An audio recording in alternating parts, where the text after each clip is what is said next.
Good morning, everybody. Nice to see everyone. A lot of smiling faces. We're not used to such friendliness in New York. Usually people come in a lot grumpier in the morning. So it's very refreshing to see. I'm like, wow, I got like 19 good mornings in 4 minutes. I'm not used to that. It's really, really nice.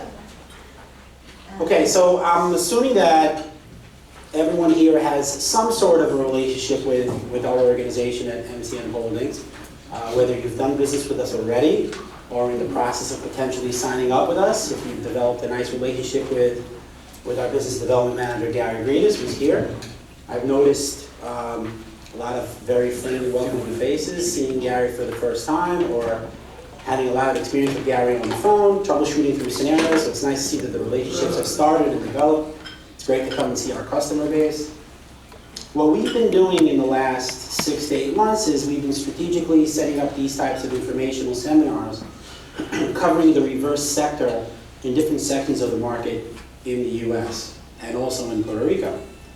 And what we want to do is we want to spend time with our broker base teaching you and explaining to you what's the best approach in making the dent into the reverse market and understanding what type of potential customers are out there, how they behave, their predictable behavior, certain behavioral patterns, how to properly market for those types of customers, and how to understand the difference between a needs-based product and a wants-based product. I'm the CEO of the company. I'm here with my partner, Mike Camus. Mike? Hi guys, how are you? Mike's the president of the company. Hi, how are you? We've been in the mortgage business for over 20 years. We've been specializing in reverse for close to 10 years. I'm not sure if everyone has seen my commercial on TV in the last few years with the Robert Wagner reverse mortgage campaign. That's a commercial that I developed. I owned that company called Guardian First, and I sold it to Urban Financial a couple of years ago. So I have a tremendous amount of retail experience when it comes to the reverse mortgage sector. And we try to share that experience with our customer base. And what we remind them is that we'll never compete with you. We don't have a retail presence. We're in the wholesale business. We specialize in servicing our wholesale customers, and we want to grow our wholesale base, and we want to grow the market versus cannibalizing on the volume in the industry. There's no sense in me trying to grab volume from one of our competitors and try to cannibalize based on pricing. We bring much more to the table than just pricing. A relationship is how to help you grow into this niche and understanding how this niche works. This type of informational approach can help you avoid the pitfalls of a learning curve, because a learning curve can be very expensive. You put your marketing dollars to spend, deploy them, you sit back and you're not really seeing the type of immediate response that you really want, and a lot of people spend that money and they give up too early, unnecessarily. Never really gave the investment a chance. And one of the main reasons why those investments don't pan out is because there just wasn't enough proper preparation. So I'm not saying that I know everything, but I will tell you that I spent years making a ton of mistakes, and I've learned from those mistakes, and I'd rather share that learning curve with our broker base so you can avoid making unnecessary mistakes and get a return on your investment a lot earlier on. When you specialize in retail and you're dealing with the consumer direct, you learn how the consumer behaves. You learn that a customer or a buyer doesn't always buy when a seller is ready to sell. I live and die by that statement. A buyer doesn't buy when a seller is ready to sell at all times. It doesn't mean that they're not a buyer. You have to recognize who your potential buyer is, how they behave, predict how you think they will behave in the future, have the proper technology in place to systematically stay in touch with that potential buyer, and when the timing is right, you have the ability to change that person's life. Because the reverse product changes lives. It's a life-changing experience. It's interesting, when we first developed the commercials back in 7 to 8 years ago, originally we had Jerry Orbach, and then Jerry Orbach unfortunately passed away, and then we developed a commercial with Robert Wagner. But what we learned was that there was a gestation period between when a potential consumer learned about the product and then took a call to action and then moved forward. There was a gestation period that spanned over a 4 to 5 month period of time. And we learned the hard way that you have to go through a process. The process is lucrative, and the approach has to be consistent. I preach in my seminars not to skip steps. Don't skip steps. And when I mean don't skip steps, I mean believe in the process. Believe that you can change someone's life, but it doesn't necessarily mean that you're going to change it overnight. So if you speak to them in January, you'll probably have a good chance of changing their life in March. And if you spent a month educating that consumer about how wonderful this product could potentially be for their circumstance, and then you lose contact with that potential customer in the future, you did all the heavy lifting, then someone can come in, they saw the Fred Thompson commercial on TV with AAG's retail, and then they just finished the transaction after you did all that heavy lifting. I see that happen all the time. And how do I know it happens? Because we interview our customer base, and we ask them those questions in surveys. How many commercials have you seen? Do you watch TV often? Do you listen to the radio? Are you online? Do you read print? Have you seen commercials or direct call to action type of commercials in the newspaper? What caught your attention? What sparked your interest in the product at all? And it's interesting to learn what the responses are, and it's interesting to see how a person behaved and reacted in the same manner that they did every time consistently. What we learned is the consumer starts off curious, and the reason that they're curious is because they have a need. Period. They have a need, and their need is financial relief. They need payment relief. The question is, who's going to provide it and how soon? And can you do it in such a way that you can develop the right type of relationship with the consumer that gives them the confidence in believing that it's okay to help themselves? How do I know that? Because we asked. We surveyed our customers. We had focus groups, time and time and time again. And we saw the same common denominator every time. The senior felt that going into debt again in this stage of their life was an act of failure in their mind. And they were embarrassed about the approach. They were embarrassed to take that next step. But the need kept them curious, kept them looking, made them watch the spots on TV, made them listen to the spots on the radio, made them save that newspaper ad or the radio spot, the phone number, that little magnet on the refrigerator as a reminder. They kept it for a reason, because they have the need. They need payment relief. And they owe it to themselves to find out, I don't think this is for me, but I should at least find out. A lot of companies get into the reverse space, and they don't do well right away because they have the wrong approach. They expect immediate traction. Unfortunately, it doesn't work that way. But if your approach is proper, and you develop the right type of farming system, and you don't skip steps, you'll have more success. I know this because I lived it. I lived it. When you spend $1 million a month on TV, you have to become really, really good, really, really quick. Or you lose a lot of money really, really quick. And that's painful, especially when there's a board of directors beating down your throat every month. So you're forced to mature and grow up very quickly and say, I need to understand, how does my customer behave in a needs-based environment? When I was in the forward world, and I was doing regular forward mortgages for years, for 15, 16 years, it was a want-based product, and I believe that it's a want-based product. What do I mean by that? What I mean is, the forward mortgage customer potentially wants something. They want an addition on their house. They want to consolidate their debt. They want to put their kids through college. They want to do all of the above. The point is, there is a want approach. The question is, who's going to give them the best added value for their dollar? What's my loan to value going to be? What's my interest rate? What are my closing costs? How long is it going to take? What's the process? And then I know that once I'm engaged with the forward mortgage potential customer, that he's going to compare my results to someone else and compare the added value, and then at some point they'll go on a hunch based on the relationship. It's a want-based approach. So the mentality coming into the conversation is, I want this. I want to apply.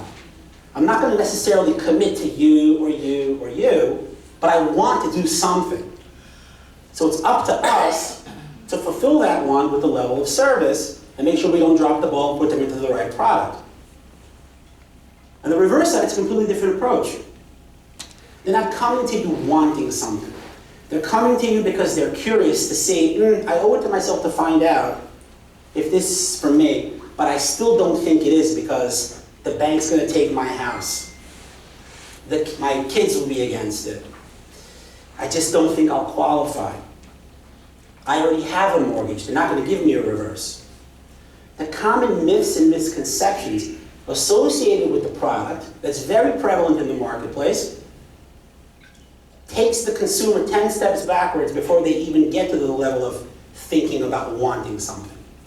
So it's lucrative early on to understand that I have to take the mentality of, I don't think this is for me, and turn it into a want scenario. How do I do that? The way you do that that's been successfully is educate. You have to educate.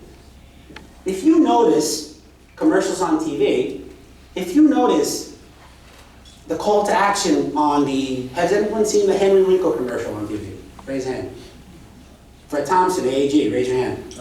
Robert Wagner on TV, raise your hand. Okay. The same common denominator in the message, the call to action is, call now for your free DVD. They don't say call now and apply.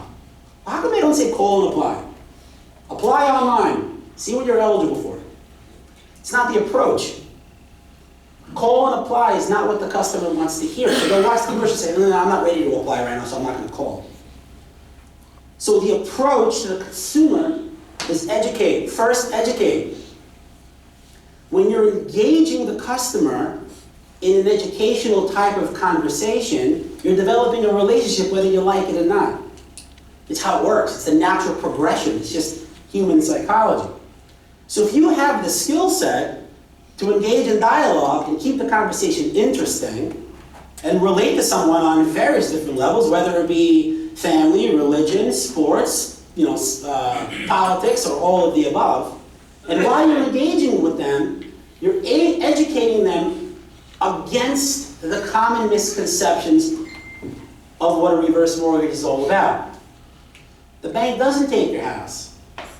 And you're not alone in thinking that, because 9 out of 10 people surveyed are under the same impression. That's why we've been educating the consumers for so many years. That's why we're out there spreading the word. First, see if this is for you. Learn about the product.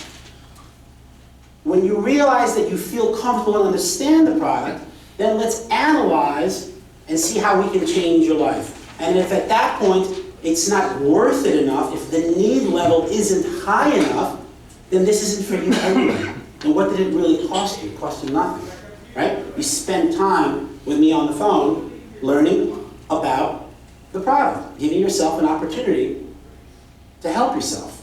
So you're taking the mentality behind, I owe it to myself to find out if this is for me, and you're giving them the confidence to say, find out if this is for you. It's okay to help yourself. This is not an act of failure by any stretch of the imagination. And we're going to walk through that throughout the course of our discussion today. We're going to show you how you take that common misconception that doing a reverse mortgage in a certain stage of a consumer's life is not an act of failure, it's an actual act of success. And when you reverse that negative mentality, all of a sudden you have a customer out there who is willing to be a fantastic referral source for you. An absolute fantastic referral source for you. As a matter of fact, I saw a really cool testimonial today. Someone here showed me their card. Where is she? You did, right? Great idea on your card. You have a testimonial on an 800 number? What a fantastic idea. She has a testimonial recorded and it's printed on her business card. I love that idea. I've never seen that before. I'm assuming you guys have, but I think that's a great idea. Nothing is more powerful than a testimonial. Very, very powerful. Nothing is more powerful to be able to get referrals than a testimonial. Extremely powerful. And that's a fantastic idea. So you have the consumer who doesn't think that this product necessarily is for them, all of a sudden getting outside that mentality of being embarrassed that they are in this stage of their life into being proud that they took a call to action and actually changed their life. Then when they're in their social circle, when they're with their group of friends or family or all of the above, doing things that they normally do, whether it's go to church or temple or play cards or whatever, they can discuss how they changed their life. And now you have an army of people out there talking about how wonderful the product is. That's why we had success on TV. The naysayers told us many years ago, you cannot sell a reverse mortgage on TV. It's never going to work. No way.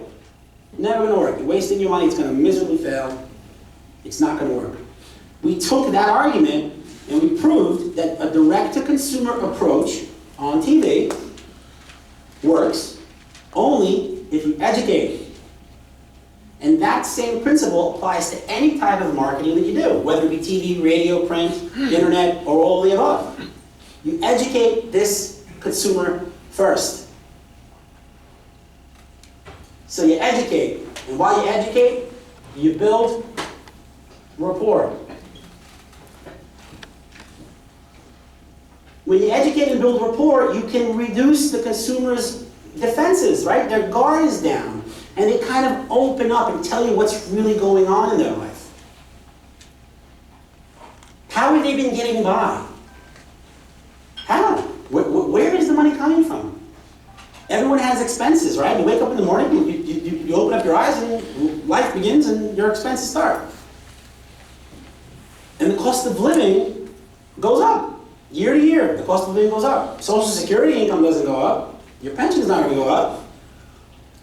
A little stork's not going to show up in, with a bag of money. It just doesn't work that way, right? So the constant struggle to survive, the constant struggle to have some sort of quality of life is always there. The pressure is always there.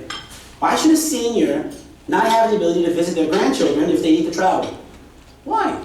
In this stage of their life, after so many years of sacrifice, why should they not have the type of quality of life? But we've talked to seniors who don't have heat in the winter or air conditioning in the summer. Your basic staples of necessity of living. Some of them are living without the proper plumbing. I mean, it's heart-wrenching to hear it. That if in a 5-week month, they only have 4 weeks worth of groceries because they run out of resources.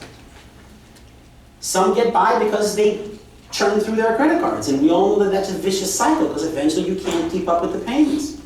Some become a burden on their kids. Oftentimes I've seen the kids move in with the parents because the kids have certain struggles.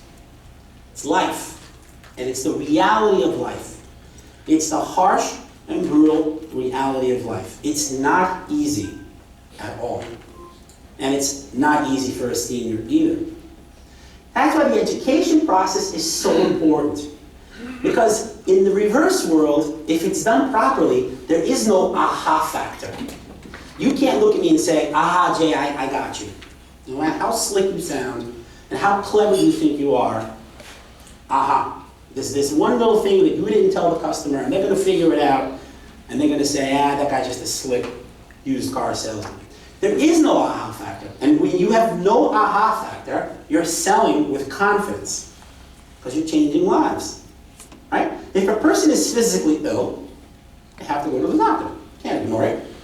If you're physically ill and you're a senior, it's even more dangerous because you're more elderly and neglecting your symptoms can be crippling. So a physical illness requires finding out what's wrong, going to the doctor, having the doctor diagnose you, giving you a solution, executing on his advice, and potentially living a healthy lifestyle. Financial issues are more crippling or just as crippling as physical issues. Think about the stress a person is under when they can't figure out how they're going to get through the next month. How do I know? Because we would get 8,000 calls a month. 8,000. And out of the 8,000, we were lucky if we could help 1,000. Because the others didn't qualify. And maybe 500 or 800 of them qualified, but they just didn't want to help themselves. Why? Because they're stubborn. They're stubborn. And maybe they didn't want to buy today, but they'll probably buy tomorrow. They're just not ready right now. So when you develop the right farming system and you stay in touch with that customer, we started showing customers that we spoke to in January, we originated in November. I said, this is remarkable. Absolutely remarkable. And we incentivized our loan officers and we said, you know what, for those that can generate an origination on a lead that we generated 9 months ago and you generated an origination 10 months later, here is this bonus plan or that bonus plan. Just to kind of show the loan officer base that we had that the farming system with this demographic works. So you don't give up on your investment too quickly. The dollar spent in January can generate a return on your investment in March, April, May, and June if you're consistent, if you give your marketing spend a chance. But the best chance to succeed is to go through the proper steps. You'll always originate if you work hard. I'm assuming everyone here is hard worker, right? Those are the general assumptions. The difference is, why does one guy convert 20% of his leads and another guy or another gal convert 8% of their leads? Why is the room not full of 20%ers? Why is the average 9? My average in my company when we were doing retail was 10%. I had guys doing 26%. So for every 100 leads, they were generating 26 loans. But the company, right, isn't that impressive? Very impressive. I would parade those guys on my shoulders and say, you're a rock star. What can I do for you? The company average was 10. Why? It's not everyone's always going to buy. It's just not the way it works. But your chances of conversion, your chances of success are elevated if the approach is the right approach with this demographic. It's very, very different than the forward mortgage. And if you try to have a forward mortgage approach to reverse customer, your chances of success are reduced exponentially. Does everybody here understand the concept of low-hanging fruit? Do you guys know what I mean by low-hanging fruit? Low-hanging fruit in the retail world is when a customer says, what's the next step? What's the next step? Right? It's the best buying signal in the world. What do I have to do next? My 9-year-old can originate what's the next step. Literally. My 9-year-old can do that. When you bring in 8,000 leads a month, you can have a room full of guys just waiting for what's the next step because there's so many leads. There's so many leads. So the ones that had to work harder, they just didn't. Not good. Not good. So you learn. You learn because you say, wait a minute. The whole point of conversion is to do more with less. The less I spend, the more I do, the better I do, right? My conversion's up. How do I make sure that I keep everyone hungry and working hard and efficient and not just chase low-hanging fruit? And the way I did that is by making sure they didn't skip steps. Learn your customer, learn what they're about, develop relationships with them, stay in touch with them. Have an email drip campaign. Have postcards that go out as reminders. Have reminders in your Outlook or whatever type of technology you're using from an email standpoint. Have those types of scenarios designed and set up so that it can do the work for you. Now you're just a really, really good farmer because it's a farming system. So that the leads and the customers and the potential clients that you spoke to a couple of months ago, you have a chance of originating new business in the future because you're doing the system properly. Don't skip steps, and if you do, you'll still originate because you're working hard. It just will affect your level of conversion, which is fine. Which is fine. Just be honest with yourself. Am I prepared? I can't begin to tell you how many times I've spoken to someone. I had the CEO of Liberty called me and said, I want you to come in and analyze my sales force. I said, okay. I said, I don't really need to come in. I just need to listen to some of the recordings. So I'll sign a waiver, send me a few recordings, let me listen to it. I'll save you the drip. I'm going to cost you a fortune, and there's no point in me robbing you from your money. Let me listen to some of the recordings. I came back and he said, so what do you think? Can we do something here? And he wanted to lease the Robert Wagner commercial from us for his sales force. I said, my suggestion to you is get rid of your entire sales force. huh? He said, yeah, get rid of everyone and you probably should go also. Because you really stink. And he was like, come again? The funny thing is he's not their CEO anymore, shocking. Why did I say that? Because they weren't prepared. Their sales force wasn't prepared. They were buying a $250 lead. They didn't even understand the product. I said, I guarantee you if I walk into a room and I sit down with one of your sales guys and I said to him, tell me what a reverse mortgage is. That's it, just tell me what it is. I guarantee you they'll stumble on their words and they'll trip and If your sales force doesn't know how the product works, or if they don't have the ability to be fluid in having a conversational approach with a potential consumer, then how do you expect to get any results? They're not prepared. They're too used to the forward guys calling in online or applying online saying, I want. It's like order taking. Okay, you want? This is what I got. ADL TV, I don't even know what the interest rates are on forwards. I can even barely spell the word forward. That's how long it's been since I've done a forward mortgage. So I don't pretend to do something that I don't do. We haven't done it in a long time. We live and breathe this product. We're very, very passionate about the product. Preparation is huge. You can't stick your toe into the water. It doesn't work in this space. You can't do it some of the time a little bit. It doesn't work. You won't get traction like that. You should try, and you should have a nice diversified mix in your portfolio, but just be prepared. Be prepared. Make sure you understand that a reverse mortgage gives the senior the ability to convert their equity into tax-free money in the form of a credit line, and they don't have to make a monthly payment for as long as they live in the home. Period.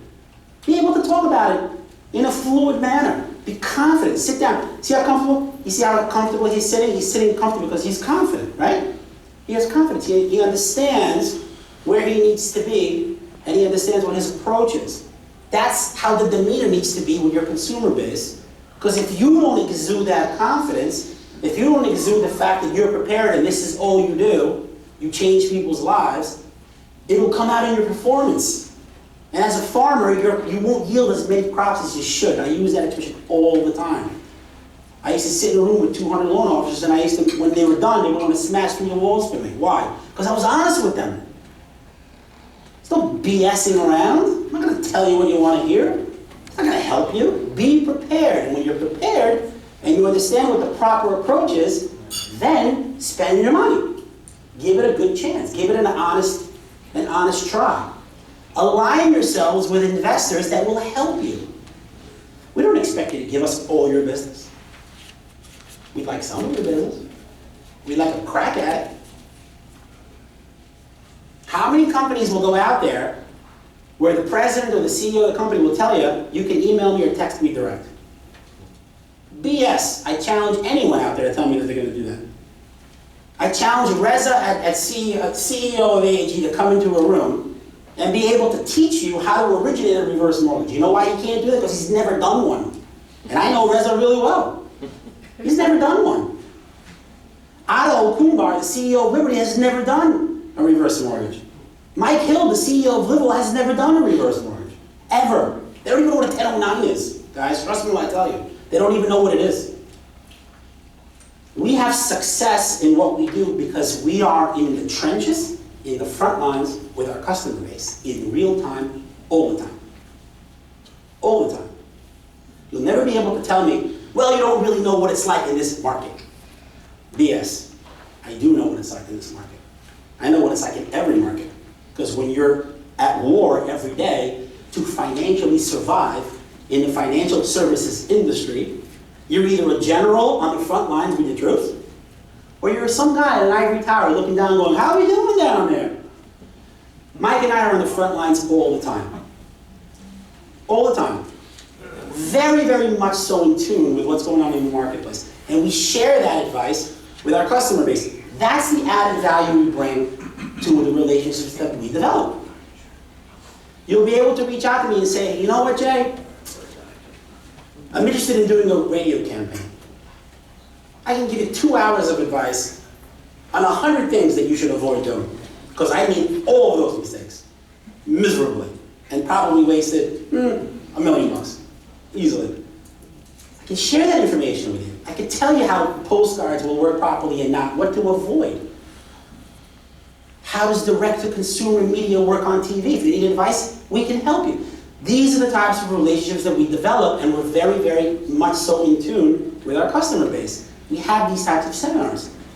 The last seminar we did in Puerto Rico, when was that, Mike? A couple of weeks ago we were there? We did I did 2 hours on how to design radio, TV, mailers. I mean, it's invaluable information. Now, you don't have to do everything, but it's at least you're getting the advice that you need to give yourself that extra added advantage and a chance to cultivate and grow. But the principles are always back to the same concept. You need to be prepared and understand your product, and then understand how your consumer and customer base behaves. So if you can predict behavioral patterns, you can invest your marketing dollars properly. And you won't scratch head and go, I don't understand, I said all the right things, and she needs it so badly, how come she's reluctant? Why isn't Mrs. Smith moving forward?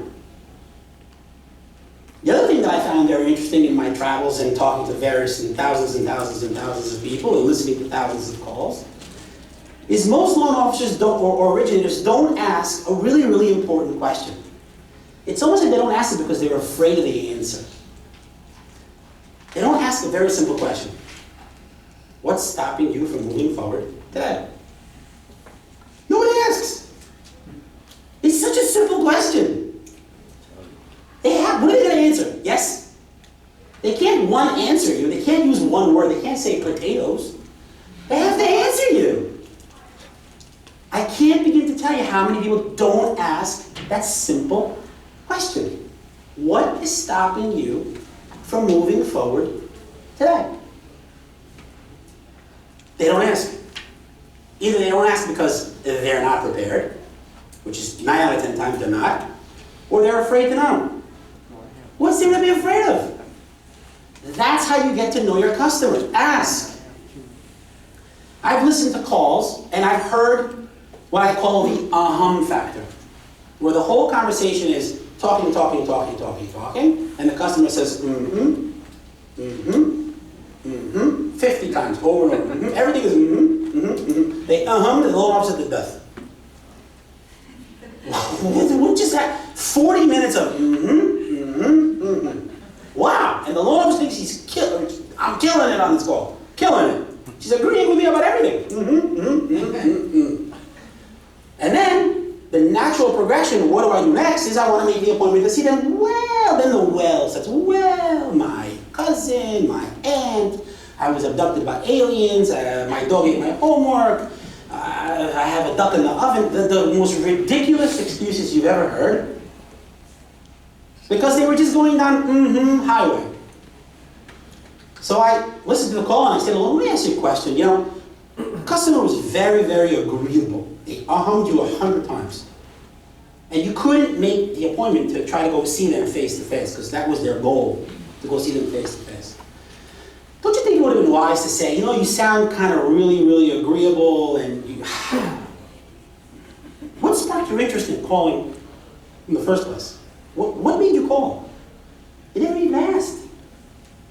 What sparked your interest? You spent a lot of time telling them what a reverse mortgage is. You spent a lot of time telling them that they have options where they can get a monthly payment as a tenure and certain dollars up front, or a credit line and certain dollars up front, or a combination of all. I said you spent a lot of time doing that, which was fantastic, but they just ahummed you, and you couldn't get that appointment made. Do you think it would have been effective if you said, well, what sparked your interest in calling? And see how they would respond. Because you never really talked about this. What do they need? Do they just need advice? They need help. What do they need? You never asked what did they need. You can't go to the doctor and then have the doctor, when you walk in, say, don't tell me.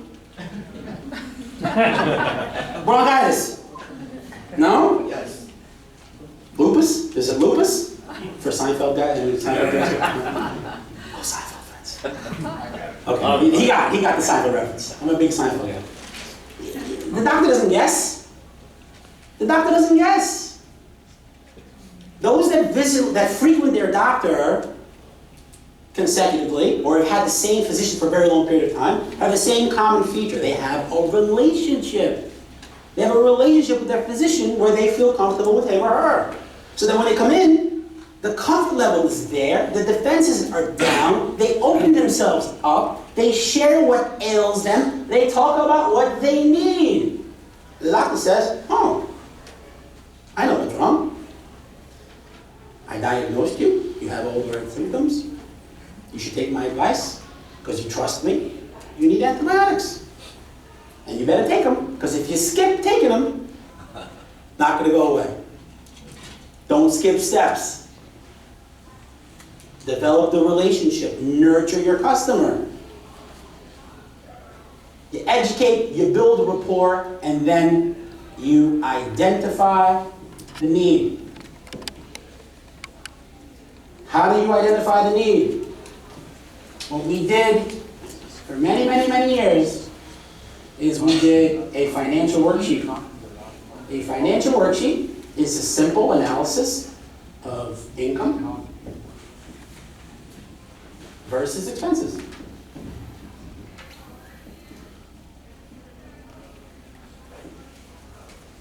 Simple. If the person told you that they have $1,000 in pension, $1,000 in Social Security,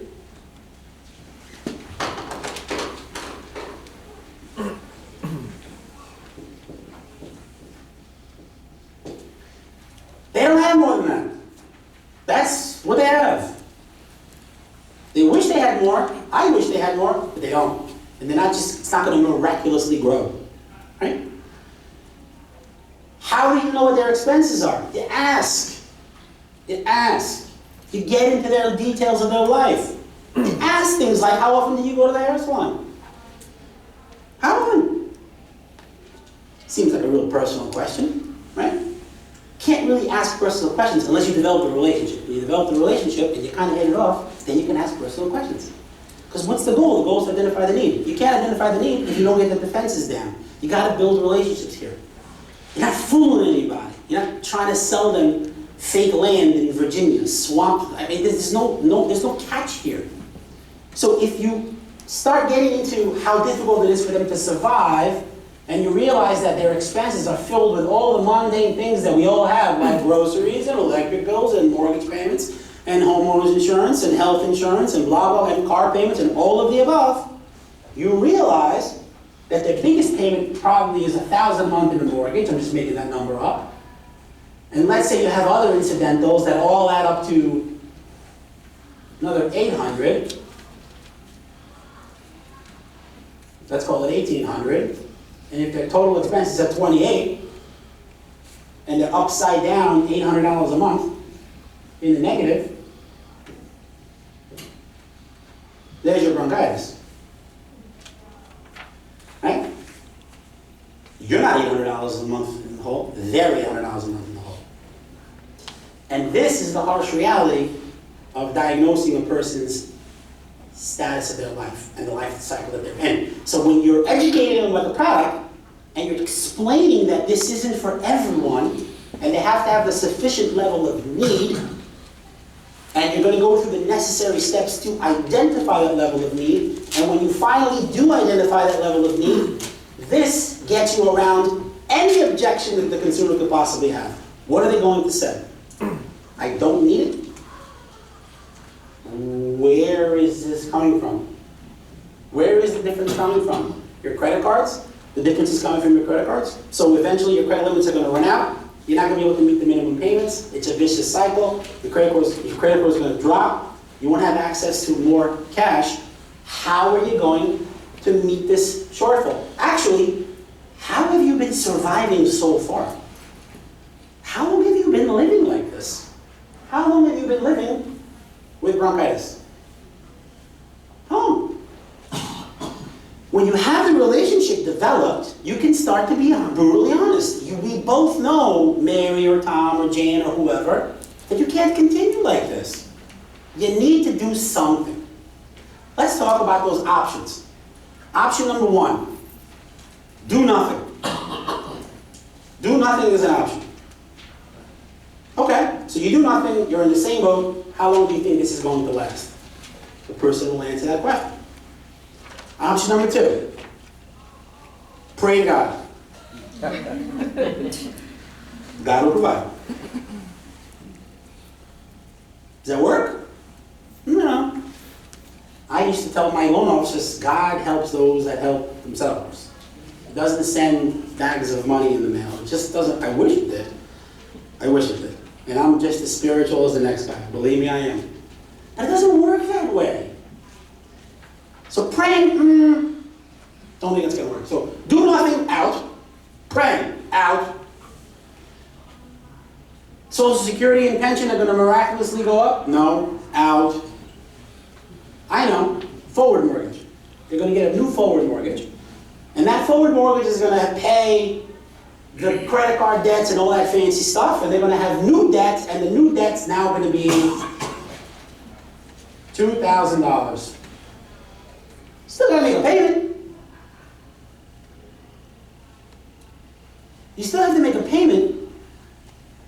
And forget about the forward mortgage. How are you going to qualify for a forward mortgage? Because today, Obama just barely qualifies for a forward mortgage. How are you going to qualify for a forward mortgage? Am I wrong? Isn't it hard to get a forward mortgage these days? Yes? Show of hands? Kind of hard? Kind of, sort of, really hard, right? No income, no asset, no doc. Those days are over. Right? Those days are over. So that they probably don't qualify anyway, even if they wanted to. They don't have the income, they don't have the reserves, they don't have the job history. Forget about the debt ratios, and if the credit scores aren't there because they have bronchitis, and they've had bronchitis for 2 years, their credit score's probably in the toilet anyway, so that's not an option. Do nothing, nope. Pray to God, nope. Forward mortgage, don't qualify. Still gotta make a payment. What are you gonna do? What are you gonna do? Mary? Tom? You gotta do something. That's why you called me. Because we both know that you need to do something. What are you gonna do? Let me tell you how I'm gonna change your life. I'm gonna pay off your mortgage with a new mortgage. I'm gonna take debt that has payments, and I'm gonna convert it into new debt that doesn't have payments. Miraculous. That's what a reverse mortgage is. It's debt with no monthly payments. Can't dummy it down any easier than that. No one has to make it any more fancy than that. That's what it is. You're converting debt that has payments into new debt with no payments. Payments are deferred, which gives relief.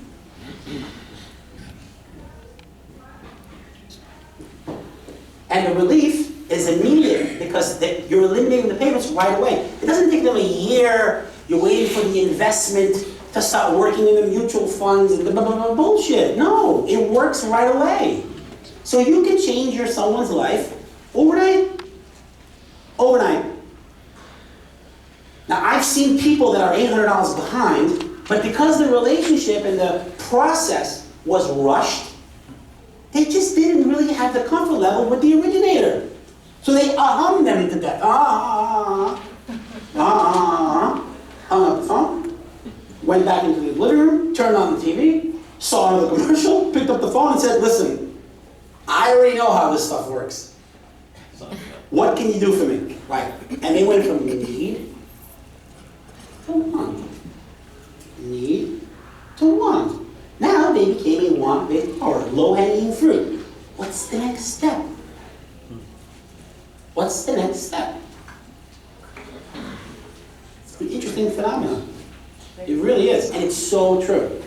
I watch it over, I've seen it happen because we've interviewed thousands and thousands and kept hearing the same thing over and over again. Person did a lot of heavy lifting for somebody else and then they dropped the ball. And someone else who did the right thing picked up the ball and scored. And they got a referral and built their referral base. It's interesting. You're giving them relief. So when they say to you, yeah, you're right, however, the closing costs are too high. Too high. That's their excuse. They're not going to do this long. because the closing costs are too high. What do you do? Closing costs are too high. What do I do? Oh my God. Closing costs are too high. Mute. What do I say? How do I overcome this objection? I'm stuck. What do I do? Need. Remind them, the closing costs are not too high. Your debt's too high. Look where you are. Your closing costs are coming from the equity of your home. The equity of your home is doing nothing for you right now. It's sitting there. Right? You have a house, pretty house. I'm a fantastic artist, by the way. That's the best house you've ever seen.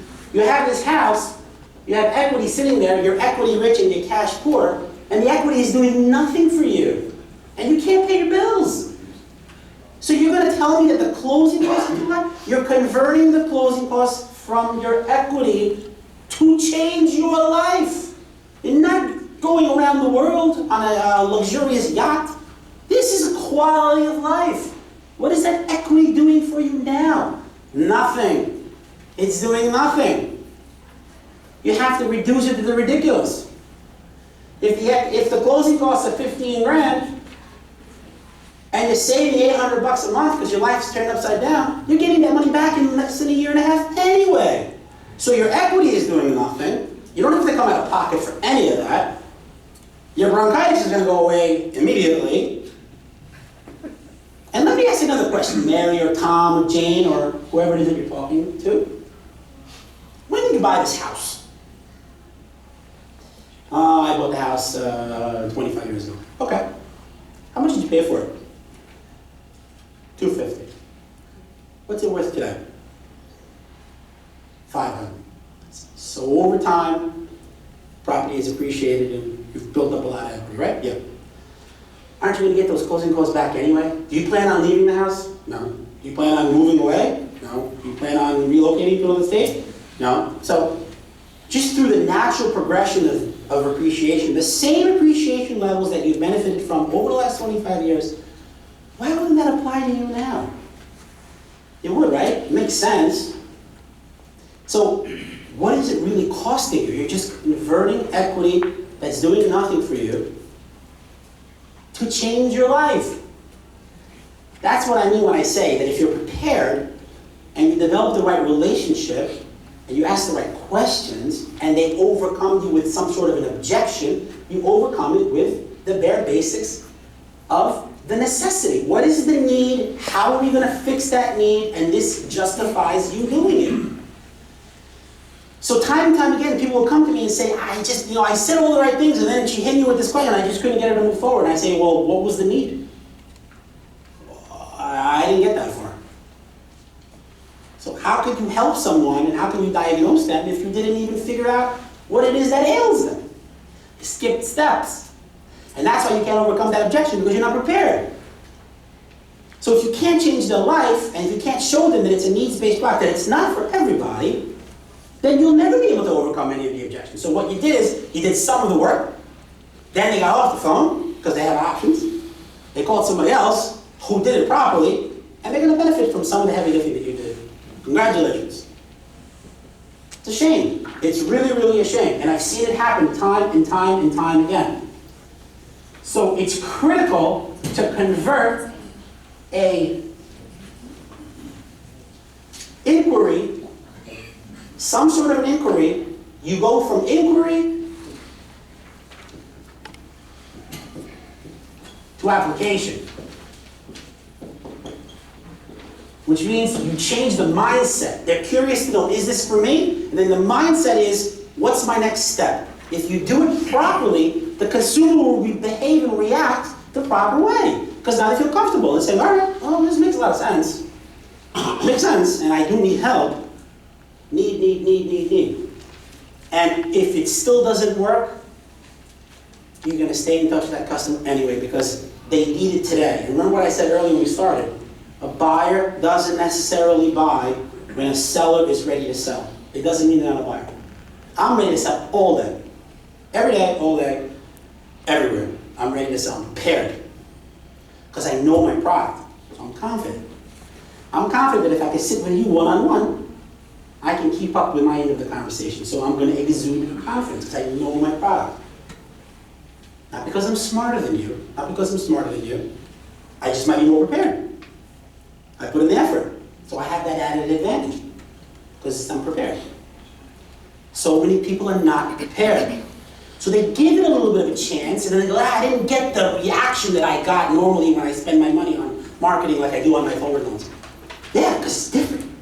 Very different. That's why we spend millions of dollars saying, free information, free information, free information, free information. It gave us the best chance of success. We also learned that if I can get in front of a customer to the kitchen table, 8.5 out of 10 times, I'm going to have a signed application. Wow. 85% conversion if I can see them face to face. So if you have a marketing spend that can go into a local market in a marketplace that has higher home values, like California. I don't have to tell you that California has higher home values than Michigan. I've seen blocks of houses in Michigan for sale, an entire block for $1,500. The whole block. Yes. $1,500 for the block, not for the house, for the block. Remarkable, am I right? Remarkable. So when you're on TV and you spend, millions of dollars and you throw your net out into the multi-state ocean and you bring in your net, you learn your heat map. You say, wow, man, it sucks in Michigan. Oh my God, sucks. Crazy. So we used to take our Michigan leads and we would give them to trainees so they can learn. Isn't that interesting? Trainees. Well, it wasn't going to convert anybody. There's no equity, but at least they could kind of learn and understand and get confident in the process, because sometimes people, if they're doing phone sales, they're nervous and they stumble. And I love doing things the old-fashioned way. I had 400 employees and 200 loan officers, and they used to role play with me. Not with a trainer and another layer of management. With me. You can't sell me. I'm not giving you a $200 lead. Hell no. Hell no. I'll give you a Michigan all day long. I'm Michigan, you have to. It's fine. Prepared. You gotta be prepared. And if the person's not prepared, it's a reflection on me. At the top, that's why I told the CEO of Liberty, you gotta go. You gotta go, because your whole entire organization is not prepared. It starts from the top down. So the metamorphosis between inquiry to application is like watching a cocoon with a butterfly and a moth and turning. I mean, it's interesting to watch how the person's demeanor changes in the process. Where they're curious and then they start saying all the right buying signals. What's the next step? How long will this take? How much do I qualify for? Music to my ears. How much? It's like yoga. It's great. How much do I qualify for? What? I wish I heard that all day long. How much do I qualify for? Please, just keep saying it over and over again. Be prepared and understand that that should be the goal. So if you're spending money on radio and the phone rings, are you prepared? Because if you're not, you just threw that money down the toilet. Do you know what the common misconceptions are in the industry, and are you prepared to overcome them? When someone says to you, my kids will be against it, what do you say? Oh yeah, you're probably right. Yeah. Okay. Nice trying with you. The DVD is on its way. Listening to that call. Oh. Okay.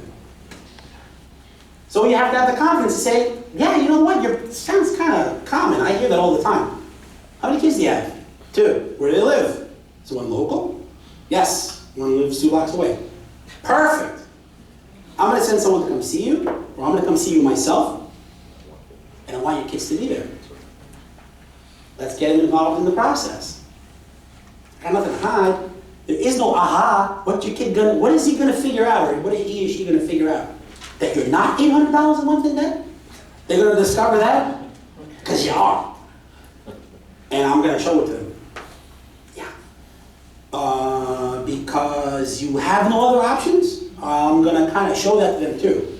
And then I want to hear them say in front of you that, nah, this isn't going to work. I'm going to say, okay, what do you suggest? See what they say.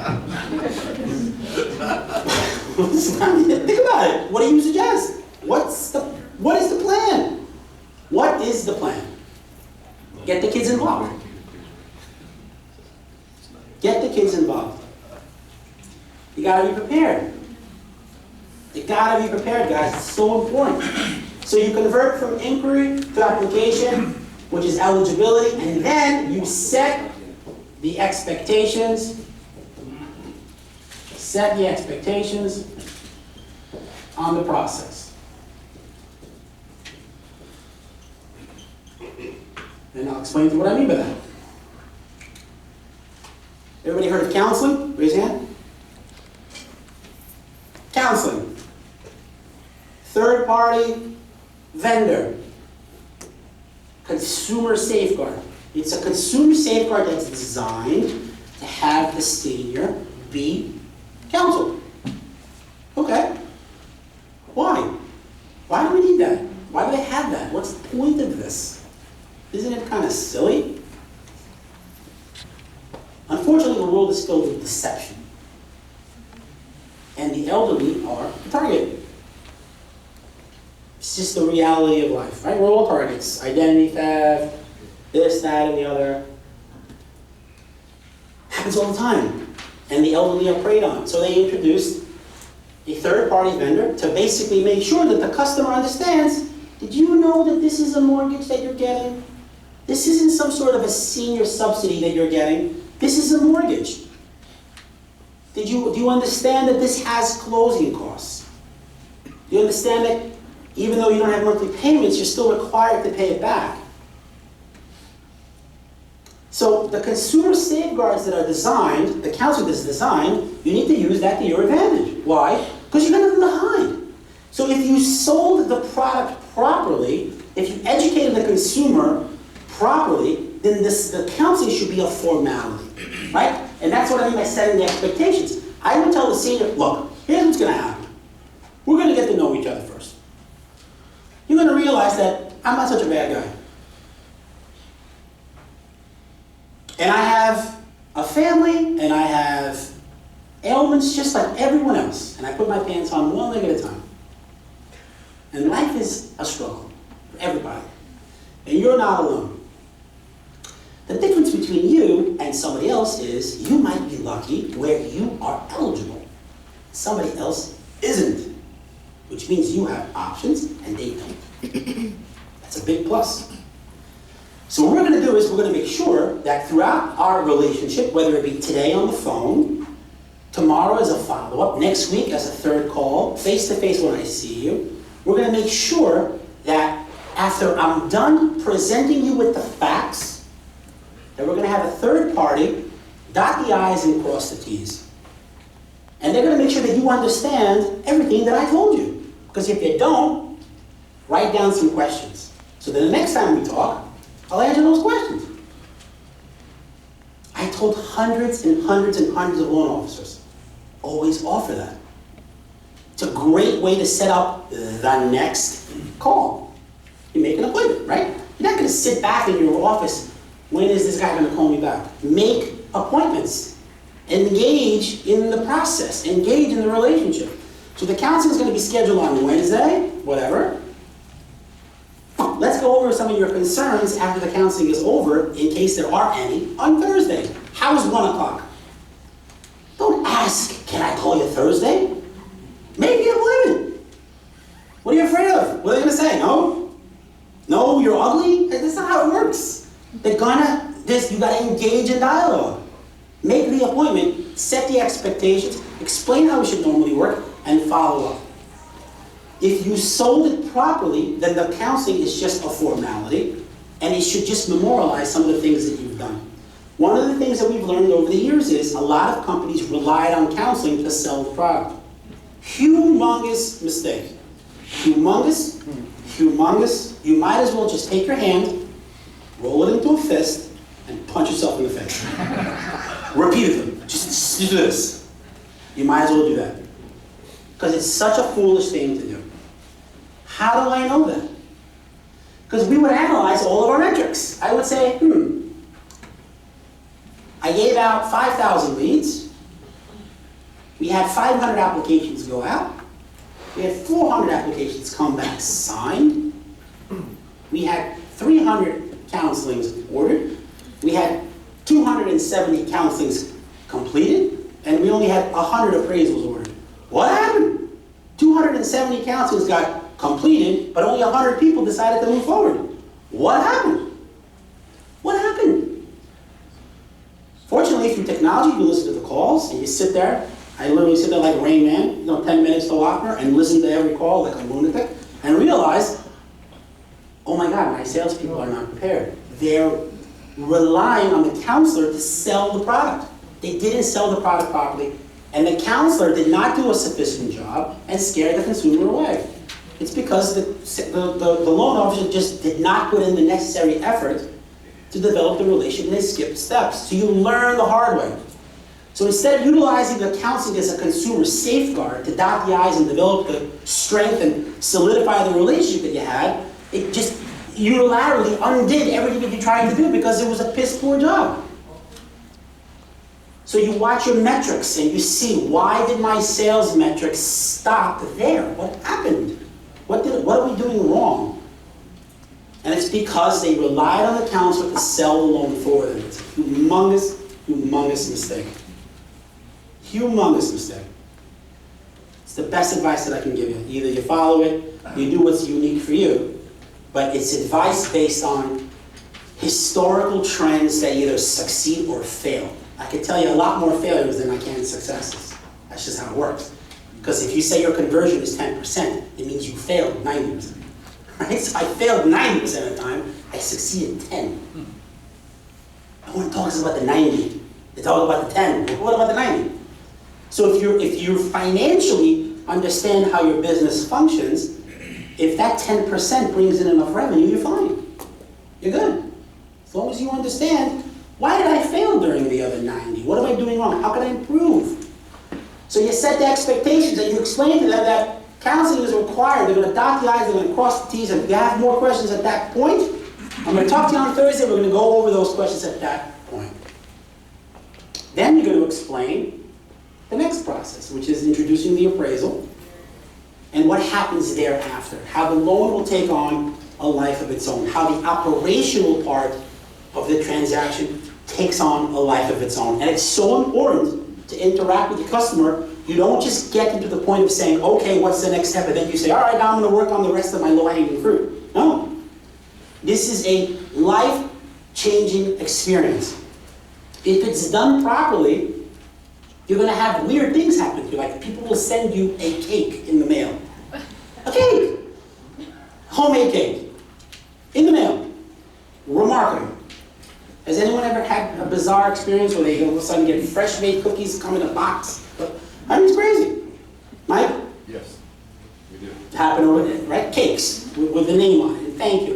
We used to have a wall of fame where we used to put in all the customers' thank you letters on the wall. So I picked out a section of the office and we used to pin them up, and it was just hundreds and hundreds and hundreds, and I used to take a picture of it and only send it company-wide and show everyone that people appreciate when their life has changed. It makes a difference. It makes a huge difference. You set the expectations and you hold their hand until the transaction is consummated and completed. And the most important thing to do is to ask for referrals. A lot of people don't get referrals because they don't ask. Why? I don't know. I don't know why they don't ask. I just know that they don't ask. Because I've seen it happen time and time and time again. Did you ask for the referral? Oh, I forgot. Oh, it's not too late. We used to include it in our closing package, and we would ask for a referral at the bottom, or maybe offer them some sort of an incentive, like a coupon for some sort of function that's happening locally. Things like that, giving back to the community. Stay in touch with your customers, because your book of business will grow through the process of the strength of referrals. So, so, so important.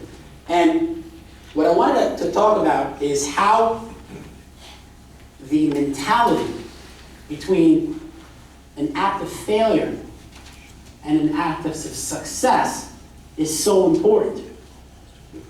because of a couple of key factors which I want to mention.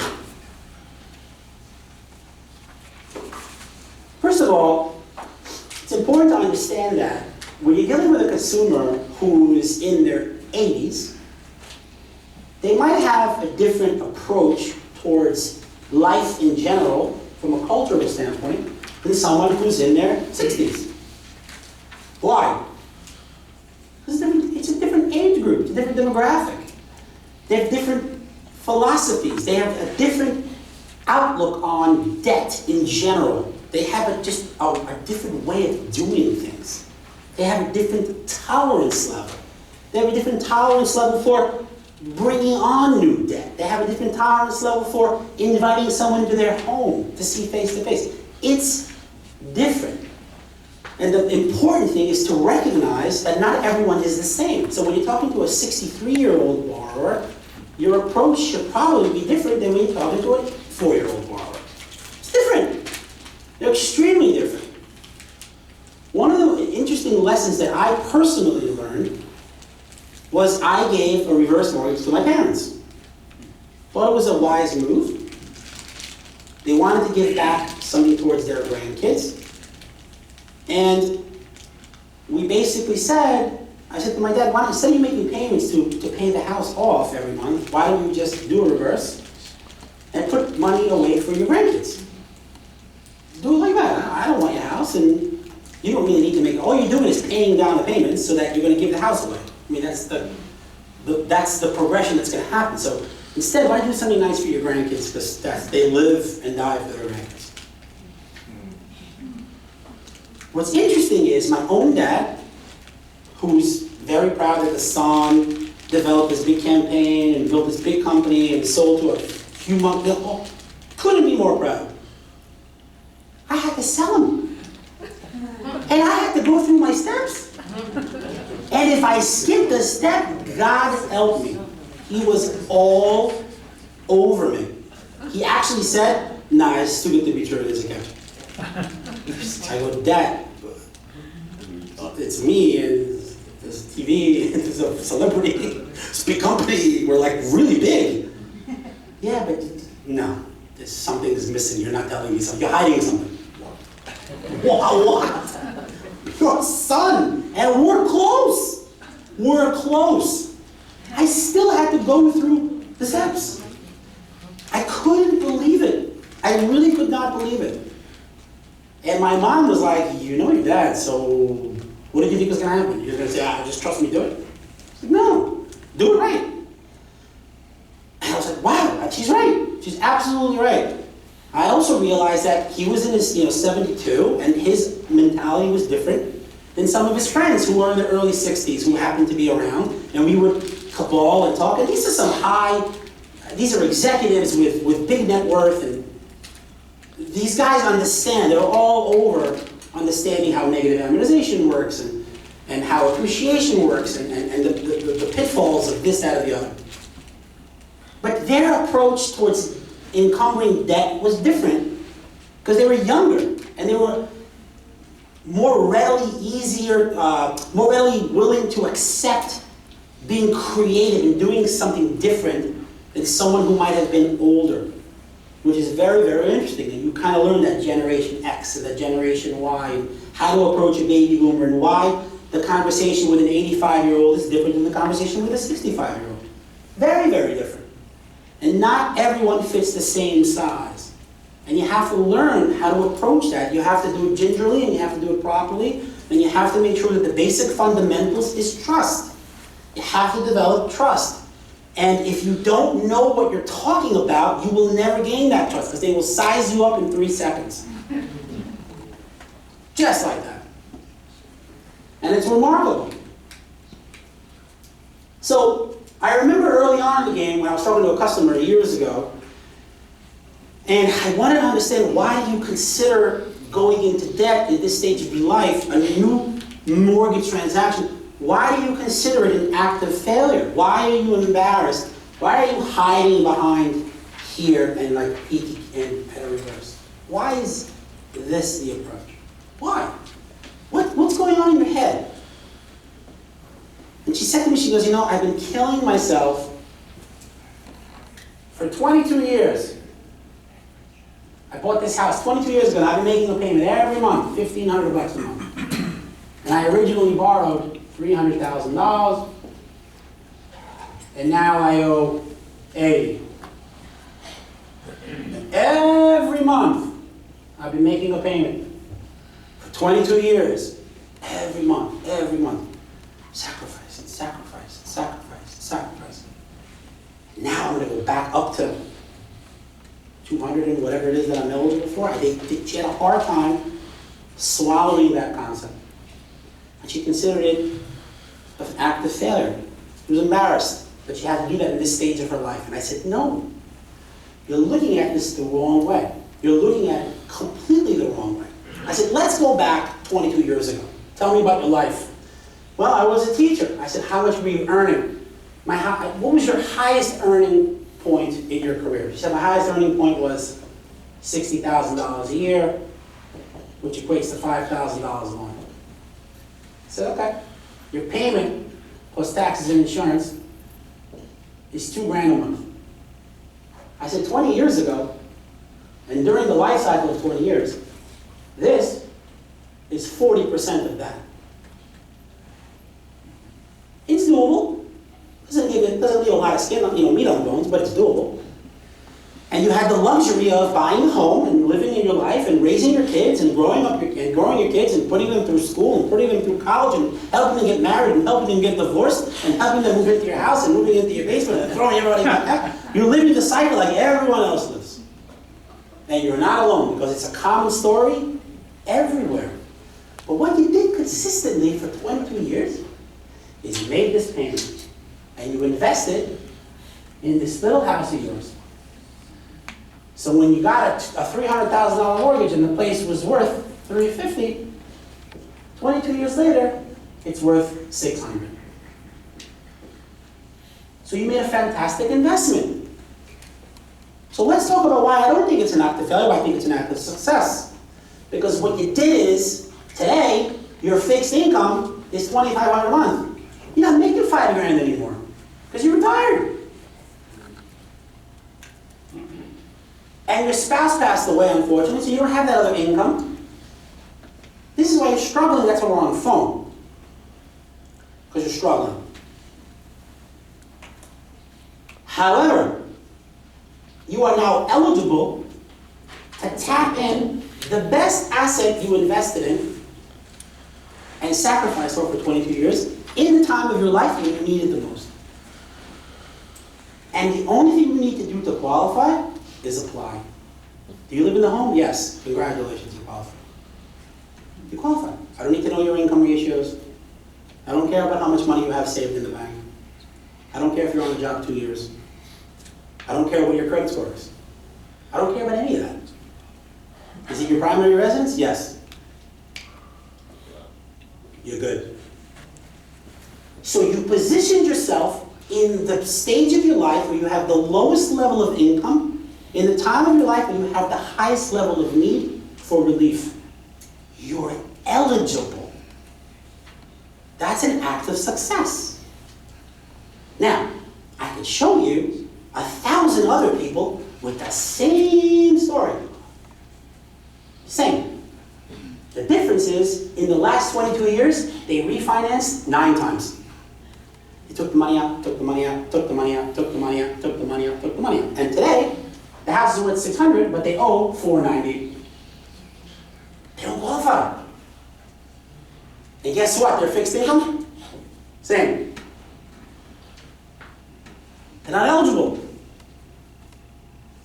So the fact that this customer sacrificed for all those years and they positioned themselves at the stage of their life when they needed the money the most, during the stage of their life where their qualifications for new debt is at a low, because they don't have the income, they don't have the ratios, they don't have the assets, they don't have the credit scores, but they're eligible to access the equity that they sacrificed for at the most important, most lucrative time of their life. That, my friends, is an act of success. And when you reduce it to the most ridiculous form, it's true. There's nothing to be ashamed of. What are you going to do with the equity? You're just going to give it away. But what do you do between now and then? How are you going to survive? So the approach, the mental approach between acquiring a new debt looks different when it's presented properly. It's interesting, the metamorphosis. So now you have someone who's curious, who's inquiring, who is embarrassed by the potential having the need to utilize it. When they look at it in its proper form, they say to themselves, wow, 8,000 people called, but only a certain number of people are eligible, and I'm one of the lucky ones.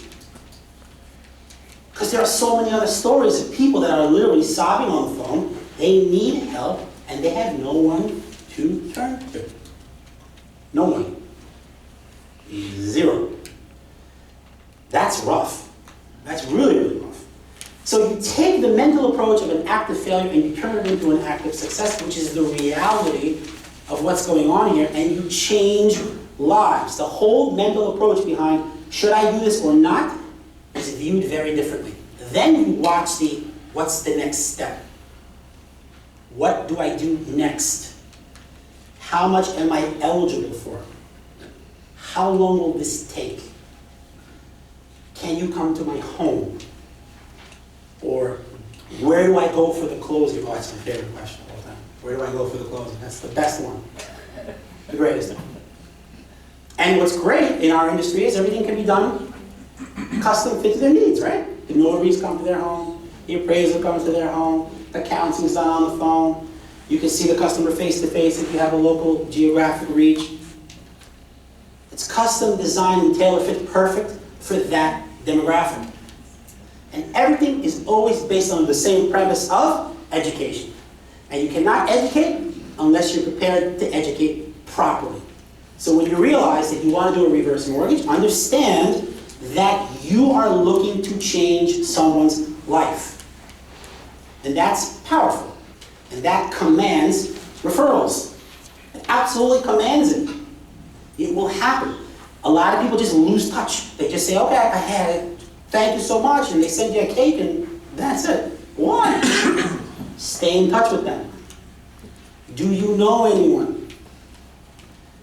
Ask for referrals. It's extremely important to do that. So this act of failure, metamorphosis to act of success, is important, and it's important to bring up because I guarantee that most people, and I would say 9 out of 10, assume that taking out a reverse mortgage in that stage of their life is something they should be embarrassed about, and it's not true. It's not true. It's absolutely not true. So that's something that I wanted to touch on as well. I'm going to open up to a Q&A. Does anyone have any specific questions? I want to talk about maybe marketing. Does anyone have any specific marketing questions? Go ahead. Not marketing, but could you just put You can ask me any question you want. Okay, perfect. Can you put up the list real quick? You know, Sure. the need, education, just... Sure, absolutely. So here's what we do. Please. I got need, educate. Right, so the first thing I want you to do is build rapport. Well, sorry, educate. Educate. Build rapport. Identify the need. Set expectations.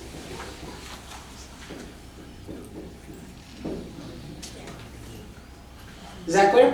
Perfect. Go ahead. What is the average start to finish time? Great question. For the process. Great question. Did you repeat it? Wasn't here. What is the average start to finish time for a typical transaction? Right, so let's talk about that on 2 different levels. When you say average talk time, transaction time, you mean from hello to closing? Or do you, okay, so hello, just hello, through the whole process in closing was 57 days. That's been the average. 57 days on a national average. Now that doesn't mean that your turn times might not be, but they could be better. I don't know, but I'm talking about historically, and that's an 8-year look back. So historically, at an 8-year look back, we measured from the phone ringing to actual funding. We didn't go by funding, we went by closing because you have the 3 days. Our average was 57 days. How about some counseling? We never measured that turn time from counting to closing. We never really measured how long it would take. We just measured what the percentage pull-through was. And it's a very good question. We just never had a need to know that.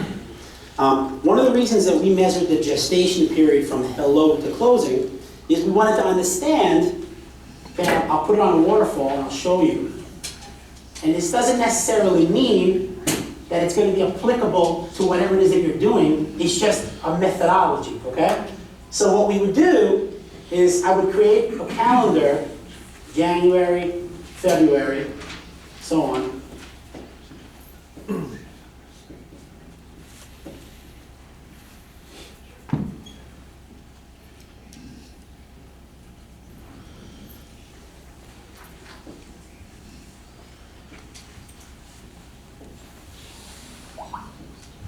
This is what we call a waterfall effect. I did this exact presentation when I sat in front of a private equity firm. I took out a marker, I took out a board and an easel. I went through this in 10 minutes and we raised $40 million. It's pretty impressive. Why? Because there was a method to the madness, so people believe and invest in efficiency. So, if I gave someone 50 leads every month, 50 and 50 and 50 and 50 consecutively,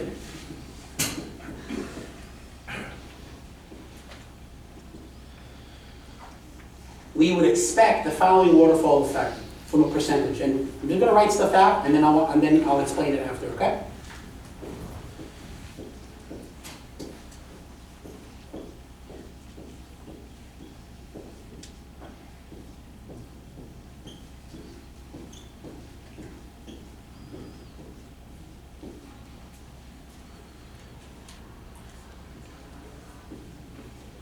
What this means is, these 2, 3, 3, 2, these are percentages. So what this means is, if I gave an individual 50 leads in January, I expected, now I'm only talking about January, now forget about the rest of the year, I expected the following thing to happen over the next 4 months from those original 50 leads. I expected after 30 days, I would get a 2% return, which is 1 unit. Because 3 times 5 is 10, right? So 1.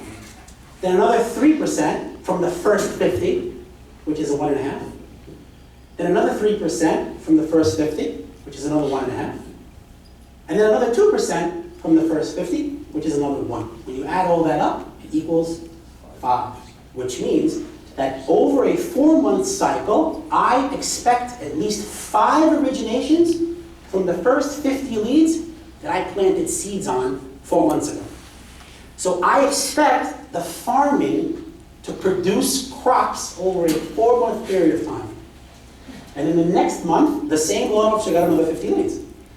And so on and so on. And each cycle will begin again. So at the end of the year, I should average 10%. That's why I've been saying that if I gave someone 50 leads consecutively every month, and they followed the proper process, and they educated the consumer properly, and they put in the right work ethic, we would yield a 10% return. When you know what to predict on a yield, and you know what to predict on what should happen, you can invest today knowing what you're going to make tomorrow. And that's why people are willing to take risks, and that's how we were able to raise money from private equity firms and grow a big business, because we were true to our metrics. We were honest with ourselves. We realized that we're not smarter than anyone else. We just have to work hard and be consistent and not be all over the place and try to reinvent the wheel. We learned very, very painfully that if we didn't have a needs-based approach, we failed miserably in the reverse market. We just failed. We didn't do well. So if you don't identify the person's need, you might stumble on an origination, and we'll be very happy to take that origination from you and work with you on it. But you'll probably do 2 or 3 if you did identify the need, and you'll be more efficient. So start to finish, we averaged 57 days from funding, but we expected 10% consistently as a return. And 10% return on a marketing investment is a good number as a gauge. It is. It's a good number. Go ahead. Do you help in marketing with the brokers? We do. And that's a very good question. I'm sorry. So we have, Mike, you want to talk? No, I have a question when you're done. Okay, sure. I actually have a question. No, after you're done. Yeah, when I'm done. Okay. So the answer is yes. We absolutely help our brokers with marketing. We can do it in a number of ways. Number one, we can interact with you individually and kind of custom guide you into what areas you want to go to. And you back that approach in through having a budget, right? Because you know what your budget is better than I do. And identify who it is that you want to be when you grow up. Do you want to be on the radio? Do you want to be on TV? Do you want to do a mail? Do you want to do a combination of all of the above? Do you have a big sales force? Do you have a small sales force? So we have the infrastructure and the expertise internally to guide you one way or the other in depth of a relationship as you want it to be. Does that make sense? Mike? All right, so here's my question. I don't think you touched on it enough. I'm a little bit unclear.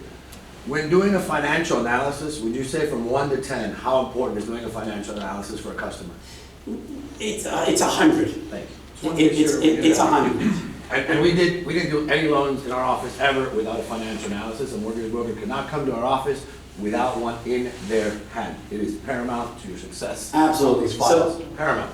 Right, so what Mike is saying, I'm going to come to you now, what Mike is saying is identifying the need and the financial analysis and the wherewithal of the customer is identical to a doctor diagnosing the client.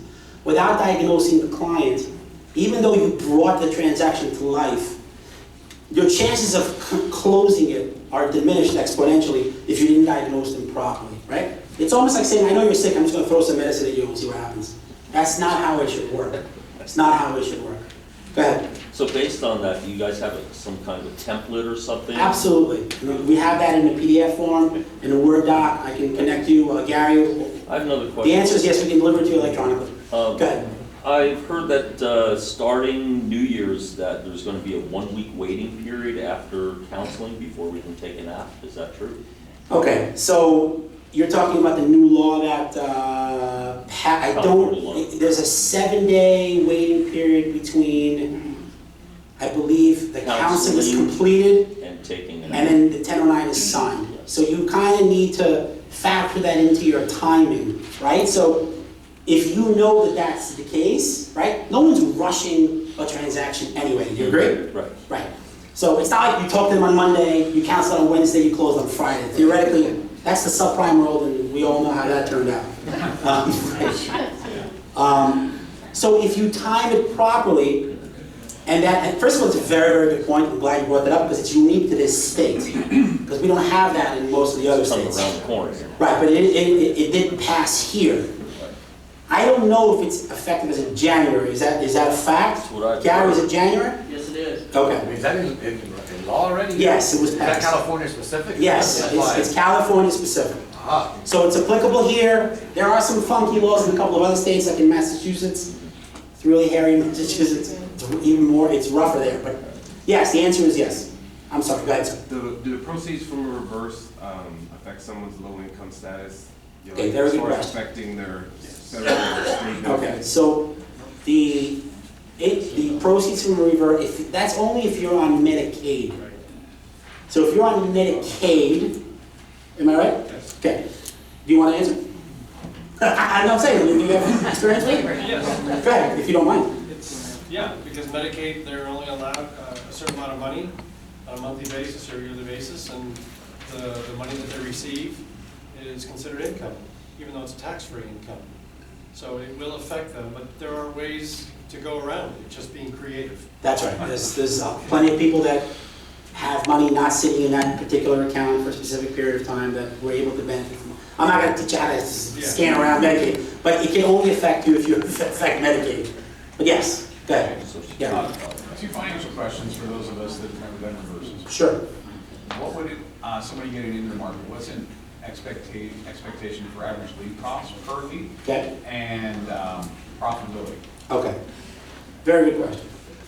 Number one, I think that it is very lucrative, if you're gonna dive into the space, it is lucrative to have a local spend because the potential revenue on a reverse is tied into the effectiveness of the home value, right? Because the loan sizes are based on the age and the value of the home. So the revenue upside and potential is kind of tied into the life cycle of the value of the market that you're in. So if you have the ability to target locally, and you have the right approach, and you prepared, then you can have a profitable endeavor because you're in a high home value state, right? Now, if you were living in a rural part of Pennsylvania, and the home values there are 80 to 90,000, and the local marketing is just as expensive as it is here, that concept just wouldn't work. Of course, it's like forwards.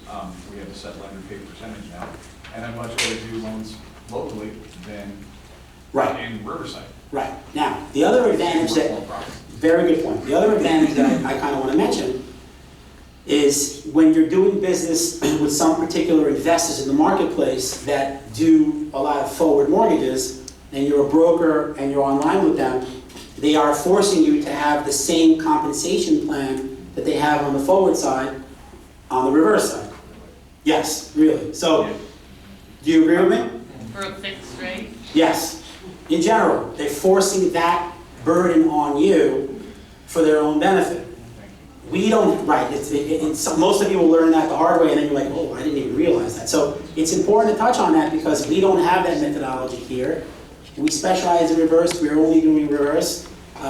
We are very aggressive as it relates to how we're going to nurture you in the marketplace, and the economics that you can make on our loans are better than they would be if you were tied into a forward mortgage investor who does some reverse on a wholesale perspective and forces a certain comp plan on you. I know that I'm not going to name any names because I don't like bad-mouthing investors. I believe in a healthy marketplace, but that's what's out there. And if you want to touch base and share those notes, you can do that with Gary. Gary knows who's doing what and where and what our competitive advantage is. And he'll be more than happy to go over those specific levels of comp numbers from a profitability standpoint. Does that answer your question?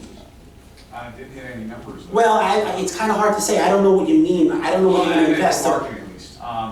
For somebody new going out in the marketplace, how much, because I think you're talking about $250 leads or? Right, but, okay, so a $250 number is something that we did consistently on TV nationally, right? But we had local initiatives in New York where we were spending $800 a lead. Okay, so it really depends on your process. I mean, I can talk to you offline and say, look, if you do a local, I'll give you an example. In New York, we have a station called Channel 12. Okay, just Channel 12. It's local news, and it reaches an audience of 5 million. The spots per 60 second during prime time are around between $700 to $800 a spot. It's not cheap, but it's tied into a market in a local area where the home values are high. So if you have the right direct-to-consumer approach, you have a chance of making money on an $800 lead. But if your message is wrong, and the phone doesn't ring, then your revenue is zero, right? So anything else? That's exactly right. Okay, thank you. Any other? Go ahead. When you were running retail, what was your best cost acquisition between TV, mail, radio, PPC? Okay. So cost per acquisition is a tricky question. I'm going to tell you why. Everyone, and I shouldn't say everyone, but a lot of different companies lump in certain costs into a cost per acquisition number and say their cost per acquisition is X. And other companies say, well, my cost per acquisition is Y, but they left out 60% of the expenses that they're supposed to bake in. Do you understand what I'm trying to say? Like, some companies don't include the company's rent in their cost per acquisition. So first, the C.E.O. Okay, so a cost per lead is a completely different approach. So each vertical, which one was that cheapest? okay, so our cheapest cost per lead was on TV, but that was national. National. Our cheapest cost per lead locally was on the internet. So if you could have an internet approach with very strong SEO tactics and understanding how pay-per-click works, or working with vendors that could bring in a low pay-per-click dollar amount, your CPL, the best chance of having the lowest CPL is through the internet, locally. 100%. Did it go back, you guys provide marketing collateral, like videos that you release, license, things like that? Or Okay. illustrations? We don't have private label stuff. We have private label print. We don't have a commercial, but we can help you design a commercial very easily. I mean, I could guide you through that, I can even help you write a script. We've done that for companies already. As a matter of fact, Mike and I are working on a campaign with a relatively decent-sized investor in Puerto Rico where we pretty much, I wrote the script for them, designed the spot, we even found talent for them, and they're going out and doing an aggressive play. So yes, we can help you do that. It really depends on your budget. But we don't charge for that service. We don't say, okay, it's going to cost you X to talk to us. All we do is give advice, and all we expect in return from you is to give us some business. So there's no, it's not quid pro quo. It's quid pro quo in the sense that just put me up there as one of your vendors of choices. And that's how we've had success, because there's no catch. So if I invest my time in you, I have a better chance of you saying, I'm going to give him a shot, because I invested my time in you. Does that make sense? Go ahead. Jay, as you're so involved in marketing, such an expert in this area, what are your first thoughts when somebody says, hey, can I go out and buy leads from a company that's going to sell me leads to seniors like we would for, hey, I'm going to go to, XYZ company for internet leads for refis? Sure. What is Okay, your thoughts of companies like that? Very good question. Very good question. So here's my advice on that. First of all, that's an excellent question. The first thing you do with any lead provider, the first thing you do is you go to rip-off report. You gotta go to rip-off report. It's such an easy resource, because the internet, they invented this thing called Google a couple of days ago. It's really cool, and it works really fast. So anytime you have a vendor and you want to size them up, the first thing you do is just go to ripoff. Is it ripoffreport.com? Yeah. Ripoffreport.com. You just type the person's name in, the company's name in, and it's remarkable what you can learn so quickly, because it tells you exactly who ripped off who, and I do that all the time with almost every vendor in any industry. The first thing I do is I go to ripoff report. Now, I know for a fact that selling leads is effective because we used to do that. Why? We would generate leads, and we were certain states that we were not licensed in, so instead of throwing those leads away, we sold them off to partners and let them benefit from having that lead overflow. So yeah, I mean, theoretically, you can benefit from buying leads from other providers, but the first thing you need to do is check to see if they've ripped other people off, because as soon as a person gets ripped off, they're gonna scream bloody murder, and the internet's gonna know about it. So that's the best advice that I can give you on that. All right, guys, I want to jump in for 2 Okay. seconds. Are you guys speaking of Bill number 1700, Chapter 854, as per this counseling 7-day thing? Is that what you guys are talking about? I don't know I don't know the what- statute, but I just heard that it's All right. going into effect in All January. right, so let me just read you something that our head underwriter just sent us. A lender shall not accept a final and complete loan application for a reverse mortgage loan for a prospective applicant who assesses the fees, blah, blah, blah, until 7 days have lapsed from counseling. So if you were to ask MCM and how aggressive we actually are, because we've called HUD on this a lot, okay? To me, if I was to read that correctly, it means you just can't close in 7 days, am I right? No, you're not wrong. I mean, final loan application to me is 7 days after counseling, we can close. There's nothing to do with waiting Right. 7 days. So he's saying if the 7 days are up between when it was canceled and when we got the deal from you, Right. you're good.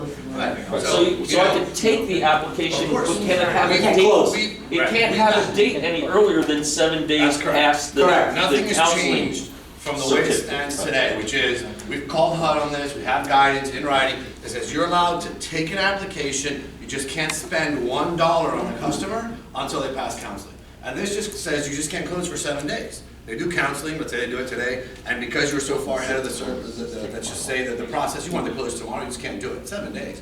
So I don't really see any change to the way our business model still. No, it doesn't change us. So you don't have to The most wait. important point is the date, is what you just said. Right, exactly. That's it. As long as you date it, If you meet with You're them good. a couple days early, post it a couple 100% correct. But you have to date it to 7 days After the date of the days council. of the certificate. But it says final. Right. And you sign the final when you sign your loan document, so that's not an issue, correct? Right, yeah. Is there a way to post this? Everything is an initial application until you get the loan document. Thing and. No, but we can have Gary email the group. Okay. Yeah, if we could get some clarity on that, that'd be great. Not a problem. Down 2 years. Go ahead.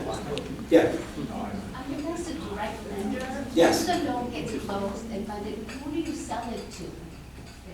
Well, we bulk our transactions as secondary markets, and they get traded on Wall Street as bonds.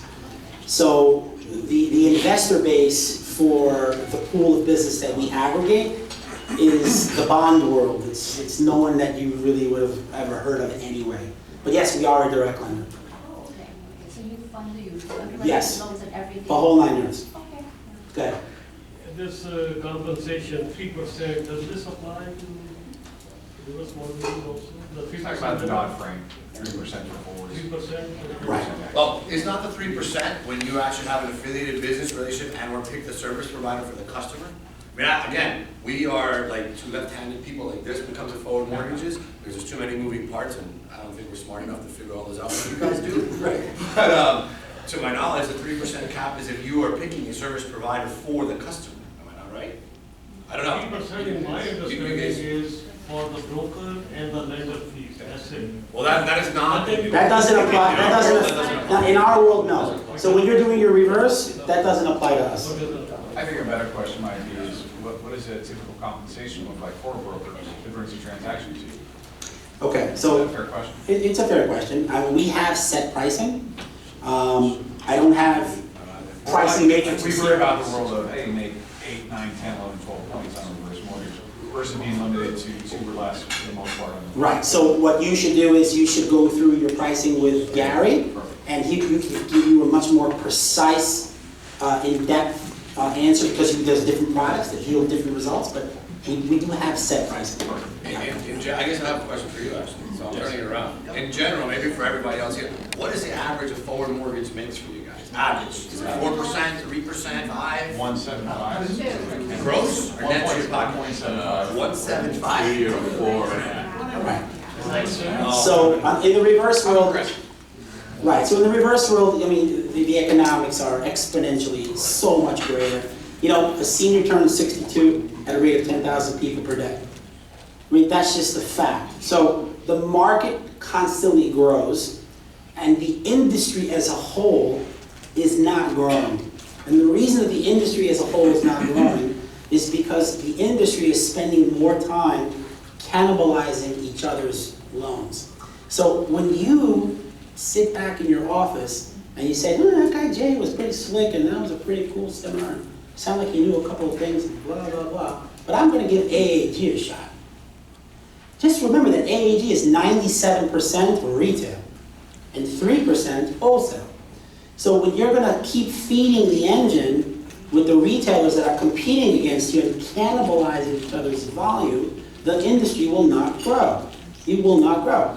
So that's why our approach, Mike and I, our approach is to go back with brokers and say, guys, we're going to try to help you grow and have the confidence to spend money where you might not normally do so because you were afraid, because you didn't really know the market well enough, or didn't know the niche well enough to help grow the market ground. And we've had tremendous success doing that, and that's why organically we're a top 10 lender, competing with lenders that have huge conglomerates behind them, and all they really do, their face of their model is a rate sheet. There's no other added value as to why you should be doing business with them. So 10 points of 0 is 0. So when you go to someone because it says 10 and you're closing 0 loans because there's no help in innovation, then you're making 0. It's really as simple as that. Go ahead. Question, you said you've made enough mistakes in the past.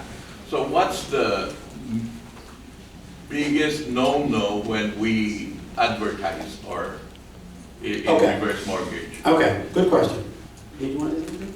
No, he needs a question. Okay, I'm got you next. Okay, that's a very good question. First of all, anytime you have any sort of marketing presence, you have to have the right, what we call to action. What is a call to action? Call now. Call now what? What am I calling for? So a lot of marketing has fallen by the wayside because the call to action wasn't the right one. It was the wrong message. It just wasn't an effective call to action. Or if you've done something in print, the selling print features were not the right call to action, right? So on TV, we had plenty of commercials where we said, call now to see what you're eligible for, and we would get X number of calls. And then we had call now for your free gift, free magnifying glass, or free calendar, or free, I got so many zigamawats it's hysterical. It's crazy, but we constantly tried to innovate. But the most success we had in the call to action was free information, or free in-home consultation. So when you're in a local market, if your call to action is free in-home consultation, it's effective. It's effective because they don't have anything to risk. They're not obligated, and you have to emphasize that, and they get the best of both worlds. You're giving them information. Go ahead. What's the catchy word? Let's say it's a mail postcard. People just scan it, right? So what's the catchy word with? Okay, so we could spend like 5 hours on that. But it's a great question. It's a catchy word. It's a great question, but what I'm going to do is I'm going to connect with you and Gary offline, and I'm going to give you a template of a very, very effective mailer piece that I've done, and you could try it out. As a matter of fact, one of the really clever approaches that we've done with other customers before is that we've tried a couple of templates and did like an A/B test. So if you send out a 2,000 piece mailer, we'd send out 1,000 this way and 1,000 this way and compare the results. Then you kind of tweak, right? So that's the kind of advice that we can give you on an ongoing basis. You can actually deal with me directly. This isn't a, you see me today and never hear from me again. I'm very, very accessible. I respond to emails, texts, we work 7 days a week. That's what separates us from our competitors. Very, very good question. And we will connect offline. Okay. Do you have a jumbo product on the reverse mortgage? I know mostly it is FHA guidance with low limits. Okay. Not yet. Right. Okay, so. We're in an area that has $2, $3 million, $4 million homes. Yes. We have an investor base that is going to utilize our entity in offering a jumbo product in some point in 2015. So we have it in the laboratory, kind of in the test tubes, so to speak, and we're vetting out different algorithms that kind of determine different levels of risk and return for. That's exactly right. So I would say that at some point in 2015, we hope, Mike and I hope to launch that type of a product, and it's going to be offered to brokers that are loyal to our organization. Simple as that. It's going to have some sort of customer loyalty affiliation. Go ahead, sir. So instead of call to action being free in-home consultation, how successful are call to actions for a group consultation, having people come to a hotel room like this? Okay. I want to answer that question. I was part of a seminar last week, this week, I don't really know what week we're actually in Puerto Rico, and they did just that. And it was probably half the room about this size, and they originated 14 apps. That's how. Okay. So it was successful for them. Right, so let me touch on that. Yeah, that's a very good point because we both saw that together. But let me touch on that a little bit more in depth. Any initiative is only as strong as the data in which you are farming to, right? Like when you're fishing, I know Gary loves the analogy of fishing. When you're fishing, if you're on a boat and you have a fishing rod and you have a line in the water and there's no lure or no hook with bait and the line is just sitting in the water, nothing's going to happen, right? But you can be sitting on the boat and the person next to you doesn't know what's on the other end of the line. You're just fishing. So it looks like you're fishing, but you're not really yielding anything, right? Okay. So now you buy data, and the data determines the invites of who you potentially might bring to your seminar base, right? But if that data is faulty data, if the data sucks, so to speak, then it's like the line in the water with no bait on it. So you're fishing, you're not going to catch anything. So a seminar is effective as long as the approach is efficient. But it's so much more to it than that. It's a science, right? So you have to analyze, A, where do I get data from? Do I go to a rip-off report? This is a data provider. When I get to that data provider, what type of filters do I put in? What kind of filters do I demand? And at what price point? So that I know that I have a good enough lure so that when I'm fishing, I'm going to at least get a bite, right?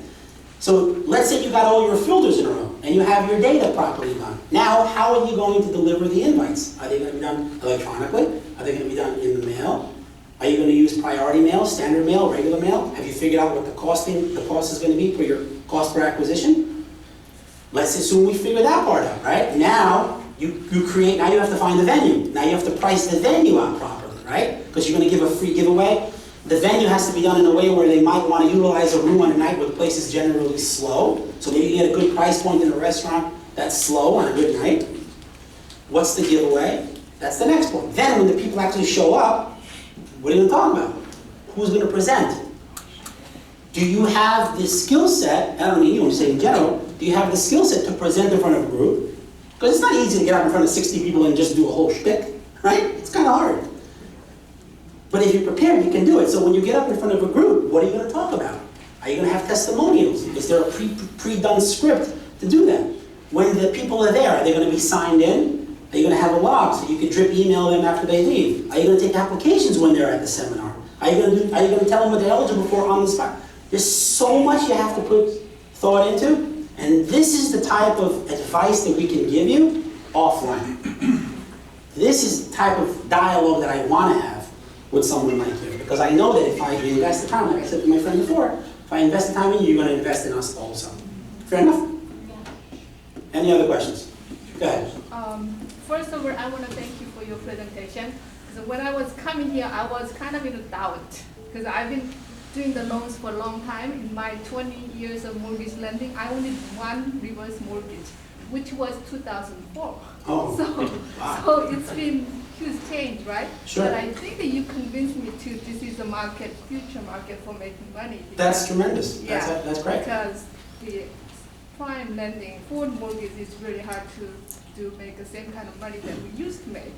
So I'm very excited, and then I've been getting so many emails lately from like high tech and you guys, and so I wasn't sure that which one to choose. Yeah. Because I didn't want to just sign up the broker package and just shop around different lenders, but I guess your energy and your confidence, your knowledge probably convinced me to probably sign the contract, because I've been getting signing package every day. I haven't really honestly, I felt so bad. I'm just being very honest with you. Sure, and I appreciate the honesty. Yeah, because, and then I haven't signed, but I think I'm going to probably take a look at the package. My question is, sure. Two questions. So I heard the condos, because in LA, that since the price of the home is a little higher than some of the areas, a lot of seniors like to buy a condo for this when they're downsizing. But when I look at some search on the FHA guidelines, the condos, there are some of the guidelines that restrict them to do the reverse mortgage. So what do you think about that? So okay. I'm thinking that maybe do not solicit condo homeowners, just go for single family? Or? First of all, that's a very good question. That's a very good question. We can actually get you access to the condo approved list that's targeted in the area and demographic or geographic area you're looking to target. So if you need access to that, we can do that with Gary, can connect with you, and we can guide you on how to kind of get your way into that area. That's number one. Number two, there are ways of getting condos approved, which is a process. And we can also, it's tedious, it is tedious, and it's a pain in the butt. However, we have seen other brokers go through the motions of getting a condo approved, and then all of a sudden that broker became the broker of choice for that particular condo, and every time there was a transaction, they turned to him, and guess who he turned to? He turned to me and Mike, and then everybody wins. So, very, very good question. The Heckam for Purchase product.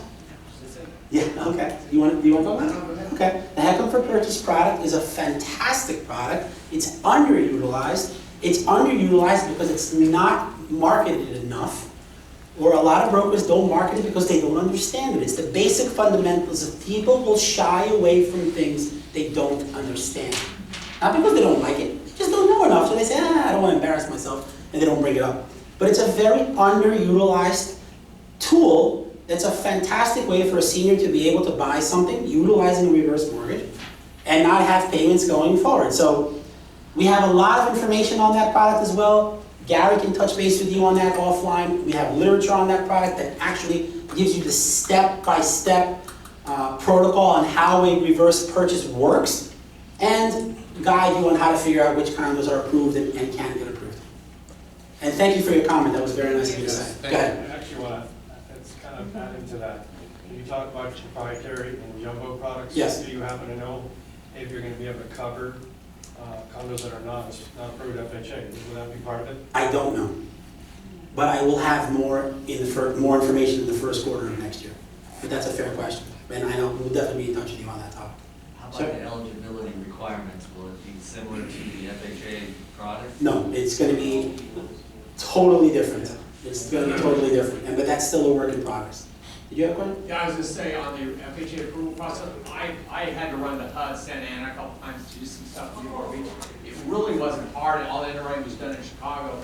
Within 3 to 4 weeks, it was done. That's great. It wasn't, I thought it was, I was afraid, and I'm thinking, oh, this would be a big mess. Right. It went real quick. That's good. To give you an example, I think when we talk about tedious, it's actually not the process with HUD. It's actually getting the condo association to give you the budget, to give you the reserves, to give you all these things you need. That's actually what becomes tedious. Setting it to HUD, it's a checklist like anything else. It's just a nightmare to deal with the associations, but if you guys are willing to put in the time. I mean, for us, it's just a matter of a checklist. We submit a whole bunch of documents, we sit back and wait a couple of weeks, we're done. Right. Go ahead. Do you know how to acquire a list of the SRES voters? No, but I probably could figure it out in like 20 minutes. So let's connect offline. I gave you my card? Yeah. Okay. We can figure that out. And if we can't figure it out, we can connect you with the right people that can figure it out, and I could probably get it done in a favor or won't cost you anything.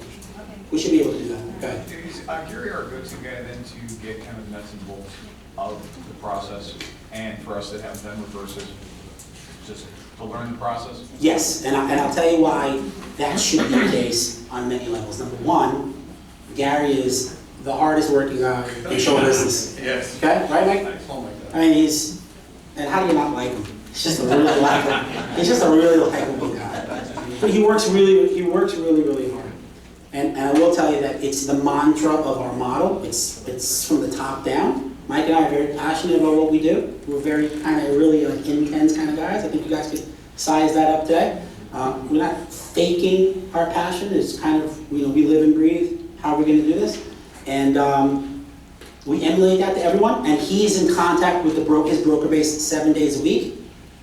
He's constantly working. He also has a lot of retail experience. So if you were to say to me, I have a customer coming in on Wednesday, I want Gary to come to the office and help me take the 1009, done.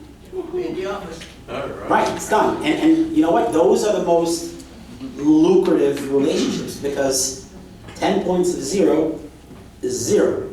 And when the deal gets originated and we yield what we yield, and you generate revenue, and you do it as a team, everybody wins. So you either know it or you don't know it. You can't fake knowing what you know in this industry. You got to walk the walk and talk the talk. He knows how to do it really, really well. And if he needs help and needs to go to a higher level, he accesses me or Mike like within seconds, and we can jump in and kind of get involved. But if you want to access us directly as well, it's not a problem at all. You have access for whatever reason, feel free. Anybody else? Sir? For those of us who've only done forward mortgages in the past, you indicated that this is much more lucrative commission structure, exponentially. What does that mean? 5%, 8%, 2%? Mike, you want to touch on that? If you're talking about the exponential differences, I don't really know how to do the math, but if the average is 175, and you really need to start looking at reverse mortgages as your business model. What is it? 400 or 500% more than what you make now. And why is that? It's just the industry. I don't know. I mean, I can pay 175. Is it based on interest rate? No, in other words, if you sell a specific product, the yield on compensation on that product is a lot higher than 175. It's in a different universe than 175. So what I'm saying is, instead of we don't have a rate sheet on a display. If we did, we could go through it one by one. You can go through the economics with Gary based on the products that you're selling, and you'll realize within seconds that it's a much more lucrative vehicle, because your gain per transaction could be a lot higher. It's just a matter of, do you want to put your marketing dollars here, or do you want to put your marketing dollars here, right? Or do you want to do both? And then you can compare conversion. If your conversion level on your forward mortgages is 40%, because you have some magic secret formula, and your yield is lower, but your conversion measure in reverse is 10% and your yield is higher, then you're going to compare the economics. Go ahead. What probably a lot of folks here who are doing just forwards don't realize is that the open-ended reverse mortgages don't fall under Dodd-Frank. Correct. So you can still charge an origination and make a rebate. That is 1,000% correct. And the origination fee formula, if people don't know, is 2% of the value of the property up to 200,000. 6,000 is the max. And then 1% of the value of the property beyond that with a $6,000 cap. So anybody with a value of 400,000 is charging $6,000 origination, and then you're making your rebate. Correct. Thank you. Yes. You want the mic? You want the mic? We should be taking I'm shocked you guys didn't lay that on me. Well, you know, we didn't really go that far in depth because we kind of assuming that you knew that, right? Yeah, they're just forwards, they don't know. Yes. Well. Good job. Yeah, I learned that from him. And guys, as a side note to that, the ARM product, again, now we're just going way past this reverse 101 and we think you should get into it. But the ARM product is probably the most used product for a customer with a low mandatory obligation. Does everybody know what that term is? Low mandatory obligation? Okay. No, okay. Well, that's a whole other story. Learn that later. That's like Right, reverse 202. that's the So, next seminar. That product is being sold more than a fixed rate product is, which means that you are exempt from Frank Dodd, you're exempt from all these compensation rules, you're exempt from redisclosures because there's no such thing as a till in an open-ended arm, right? So this redisclosure thing doesn't exist. So you know, as you start looking at understanding this product, you'll understand why you want to sort of kind of migrate to doing something as well. So is there any type of regulation on the cap on the type of commission that you can make on these since it's not regulated or anything? No, only on the origination. The origination's capped. The max is 6,000. No, there's no cap. Also keep in mind, it's, you know, as far as the compensation you're talking about, it depends on what you structure with what broker you're working with too. So that's gonna be. What do you mean? Us? And I'm talking about just individuals here. If you're working with a particular company broker, you know, it's what you set up too, because, you know, like with forwards, I mean, you have a certain commission structure you're working off of.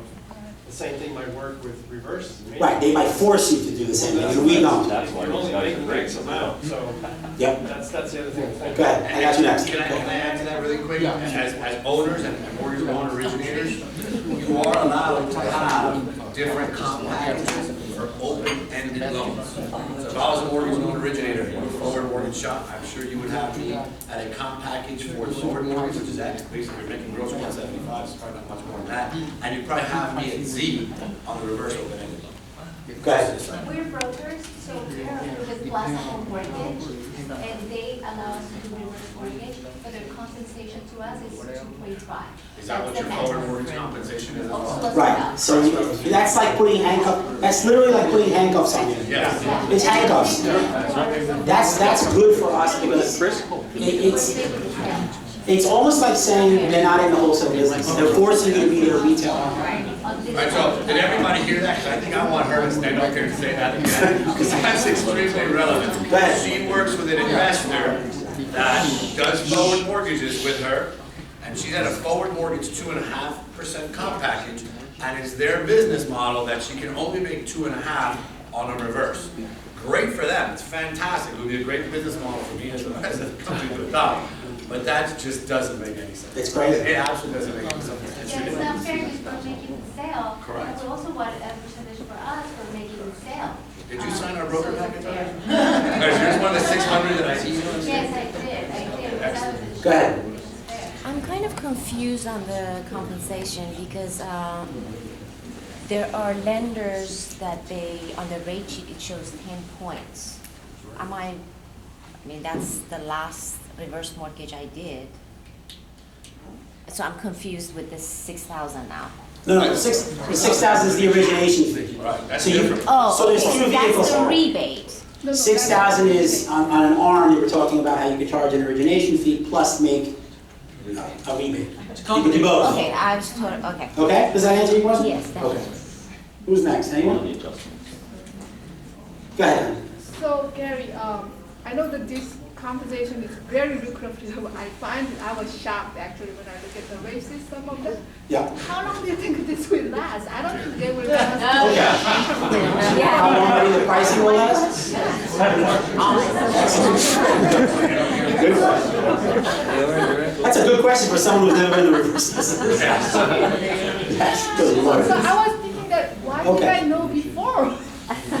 Let me give you a little history lesson, really quick, on how the industry has changed so rapidly over the scheme of the last 6 years. In 2000 and 2007, towards the end of 2007, early 2008, there was no back end on a reverse mortgage.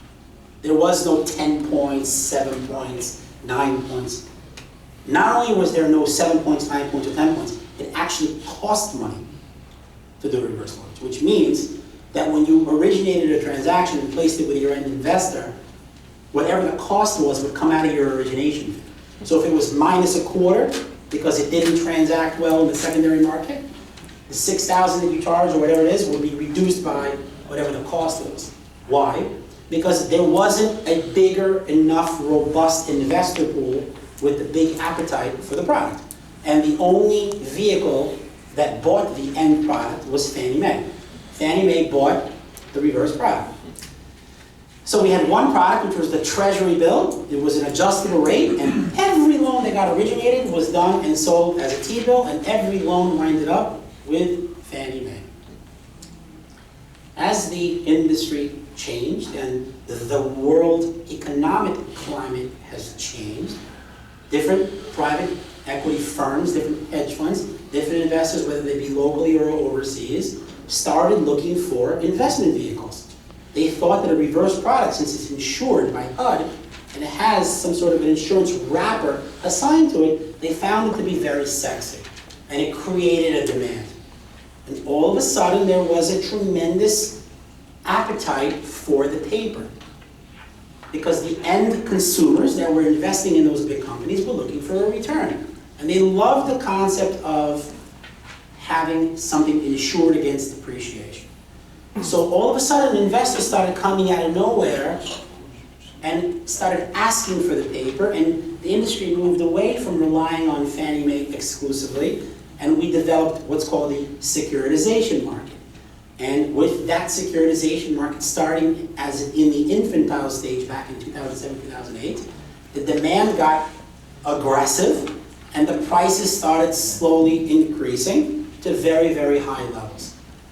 There really is no market indicator out there that's looking to put that candle out, so to speak. The appetite today is as high as it's ever been. We all hope and pray that it stays consistently.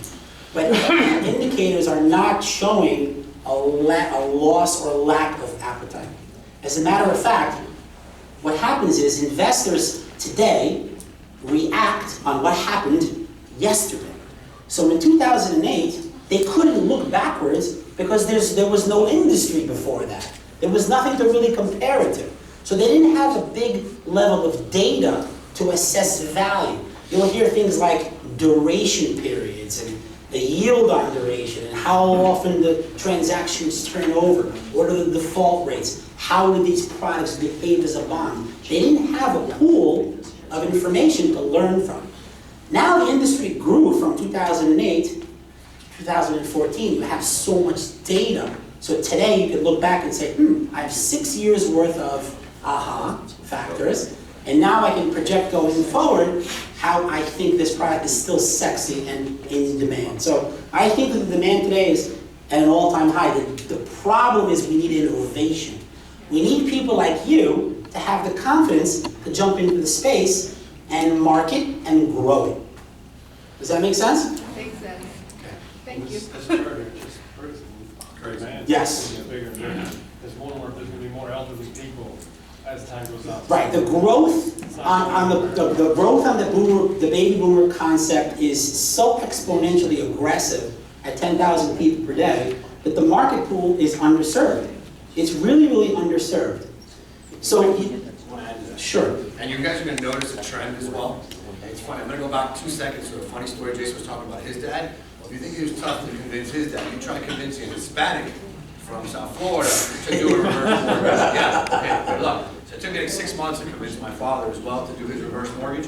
And as a side note to that, my father had no need for the product. The only thing I was able to do is what we force brokers to do, a loan analysis, right, a loan comparison. So I was able to show him that if I did his loan, put him in an adjustable, which back then was 2 1/4 because it fluctuates a little bit, I actually, with him making his payments, because he still worked, saved him 7 years off his loan. So we took his 18 years that he had left, made him make the same payments, obviously, because the rate's 3 1/4, right, not 6 1/2. He's making the same payments, and he cut 7 years off his loan. Boom, I showed him how to save like $20,000 in interest. Okay, finally got him to sign. It took me that long to figure out what was my father's trigger, which was to save him interest. So the product is not only just for that person in need. If you learn to sell it, you can. But the new generation of 62-year-olds that are coming up, it's 10,000 per day. I will give you an example from my father-in-law, who was 61 and a half, and he was in line. He was the first guy at the office with a ticket. I'm ready, I'm ready, I'm ready. When can I do it? When can I do it? So the new era of 62-year-olds, you see it. There's plenty of publications out there. It talks about this new shift. The new shift of the 62-year-olds and baby boomers understand the product and actually want to utilize it. So I think the market, as Jason would say, is in an absolute infantile stage, and we only can grow from here. Okay. Now, on a reverse, Good point. on a reverse mortgage, you could also make payments. Every You month. can. Not only can you make payments, but you can prepay the loan off. There's no prepayment penalties. It's an FHA loan.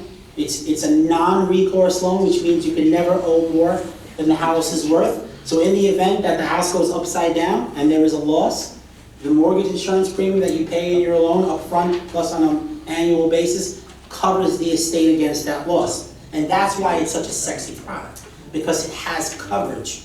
It has insurance and coverage that hedges against depreciation. Go ahead. When I talk to my clients, I let them know, I said, this costs, the reason why the government insures this is because it costs less to the government to keep the people in their home versus a convalescent home.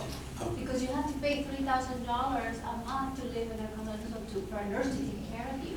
So this way you stay in your home. You gotta take her on the road. You gotta take her on the road. The very, first of all, it's an excellent point. I'm gonna get to it. It's an excellent point. This is what we call it's a public policy product. It's a public policy product. The product is not gonna go away. There is no alternative for the government to subsidize the need that the senior demographic has, and that pool size is exponentially growing because the baby boomer pool size is exponentially growing. So the government knows that it has to keep this product alive because an alternative to that is much more expensive, which is exactly the point that she just made. Did anybody here ever do an option arm back in that day? Oh, Yeah? Let me see. Everybody? All right. You know how many I did? Yeah, give me a number. 0. But anyhow, going back to that, if you remember how your customers received every single month a payment option? Right. Everybody remember that? Yep. All right, so at first payment, they'll give them an option of 50-year amortization, a 30-year amortization, an interest only, because your customer can pay $150 of interest if they like every single month and not let their loan grow. So you've got to understand the product, so when you're with that senior and you're taking away whatever the negative they were, they still can pay if they can afford to pay that interest. They have no reason to let their loan go negative. But then obviously the final option is rip off the sheet of paper and don't pay me anything. So your customer has 4 payment options every single month. So let's say this month they can go negative, right? But next month they pay a 15-year payment, and then the month after that a 30-year payment. So the customers have a great way to as well manage their cash flow. The month that they're not short, the month that the kid wants to help them. When they win, I don't know what your lotto system is here, maybe they win some kind of like lottery, they pay down $20,000 of interest. The loan absolutely creates cash flow flexibility for a customer for 62 months. They get that at closing, and they get the entire amortization schedule where it says if you've never made a payment, this is where you'll be 5 years from now, 6 years from now, 7 years from now. It shows them at closing. Go ahead. So if they have the option to pay on a monthly basis, do they also get the tax write-off? Because I know that they do. The interest. The interest, yes. The interest you pay is always tax. The interest, yes. Yeah, and remember, a home is tied to a feeling, so people want to feel protection in their home. Very good point. And you'll see the trend in the younger, the kids who are trying to help their parents stay in their homes. The least thing you want to do is put them in an adult living facility when they've lived 37 years in their home and take them out of their comfort zone. This is giving that comfort zone, that flexibility. To keep in. Go ahead. You keep saying 62, but under the new guidelines, only one of them has to be 62. Right.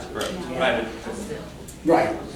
That, it's the basic fundamental of it, because we could spend 3 weeks here talking about, I could spend 4 hours talking about LIBOR and what's an index and what's a margin, but I'll bore you to death and you'll rip your eyes out. Just aside, does everybody understand what she said? So the rules have changed. In the past, you have what's called a non-borrowing spouse, and the eligibility was based on the lower you had to be 62 to be eligible, and the rules changed now where they indicated that if you're 62 and you have a spouse who's younger, you're both eligible, but they base it off of the younger of the two. So if somebody was 50, they could still be on the loan, but it's based on the fact that the algorithm will figure out what they're approved for based on the fact that they're 50. So it made it a lot easier to have a couple where one is below the age of 62 and not have to sell that person like we did in the past, having to come off title, and it was a very convoluted and very awkward and uncomfortable discussion. You can do a non-borrowing spouse now where the eligibility on the person who's approved for a loan will be based off the lower age, the younger age person on the transaction. That's a very, very good point. And that's recent. There's a big difference. Well, you know, investors don't really want someone to convince someone to come off title. So if they're coming off title, there has to be a reason that's this long, and the documentation that's involved in explaining and justifying why you're removing someone has to be this long and comprehensive to determine the sufficient level of risk for an investor these days, because now we're basically saying we've had so much non-borrowing spouse litigation in the past, and it's all based on reputation risk, so we came up with a solution. No one has to sue, everyone can be involved, and if you really want to remove them again, ooh, it better be for a really, really good reason. Go ahead. My last question is, sorry, I know that you guys do the Puerto Rico, which they speak Spanish, Hispanic community. Do you find different challenges? Because since I am Korean, I have to think about different marketing tools for my ethnic group, because they will say, what is a reverse mortgage, and how do I convince them? Those kind of thing. It's a very, very new concept for them. All right, so cultures are absolutely different for everybody. We've been down in Puerto Rico for some time. I spent a little bit more time down there because I'm Hispanic than Jason does. It's a different marketplace. And typically, each culture likes to gravitate towards its culture. And you're going to have to figure out what makes your culture tick. The Hispanic culture. So what is a Hispanic? Because I also have Hispanic client. Oh, okay. You know what makes them tick? Oh, I don't want to report. I want to leave the house for my kids. That's their thing. That's the thing. I got to leave this house for my kids. And this is it. You know what the common denominator for every culture is need. Need is need. Money is money, and need is need. And debt is debt, whether you're Spanish, Korean, Jewish, Christian, whatever. Debt is debt. So the basic fundamentals should always be the same. The marketing techniques can be different. For like, I can't talk about how to properly market towards a Hispanic market in Puerto Rico unless I research the market and understand maybe certain things are just not accepted. There could be certain terminology that doesn't translate the same way from English to Spanish, or maybe in Korean or something else. But the fundamentals of need is the same. The fundamentals of need is the same. The approach could be different, but the fundamental is the same. Any other questions? Say you have a borrower, but they're under the age limit, and say their elderly mother lives with them. Can you quick keep them on title and then qualify for it? Okay, so you have seasoning requirements. In the reverse mortgage world, the basic fundamentals are tied into if it looks like a duck and sounds like a duck, it's a duck. So if you're trying to make something look like a duck, someone's going to figure that out very, very quickly. Whenever you hear things like deeding and this, that, and the other, the first red flag is it's probably some sort of a bailout, where the younger individual who's probably behind in the mortgage wants to utilize a senior's eligibility, and those deals don't get done anymore.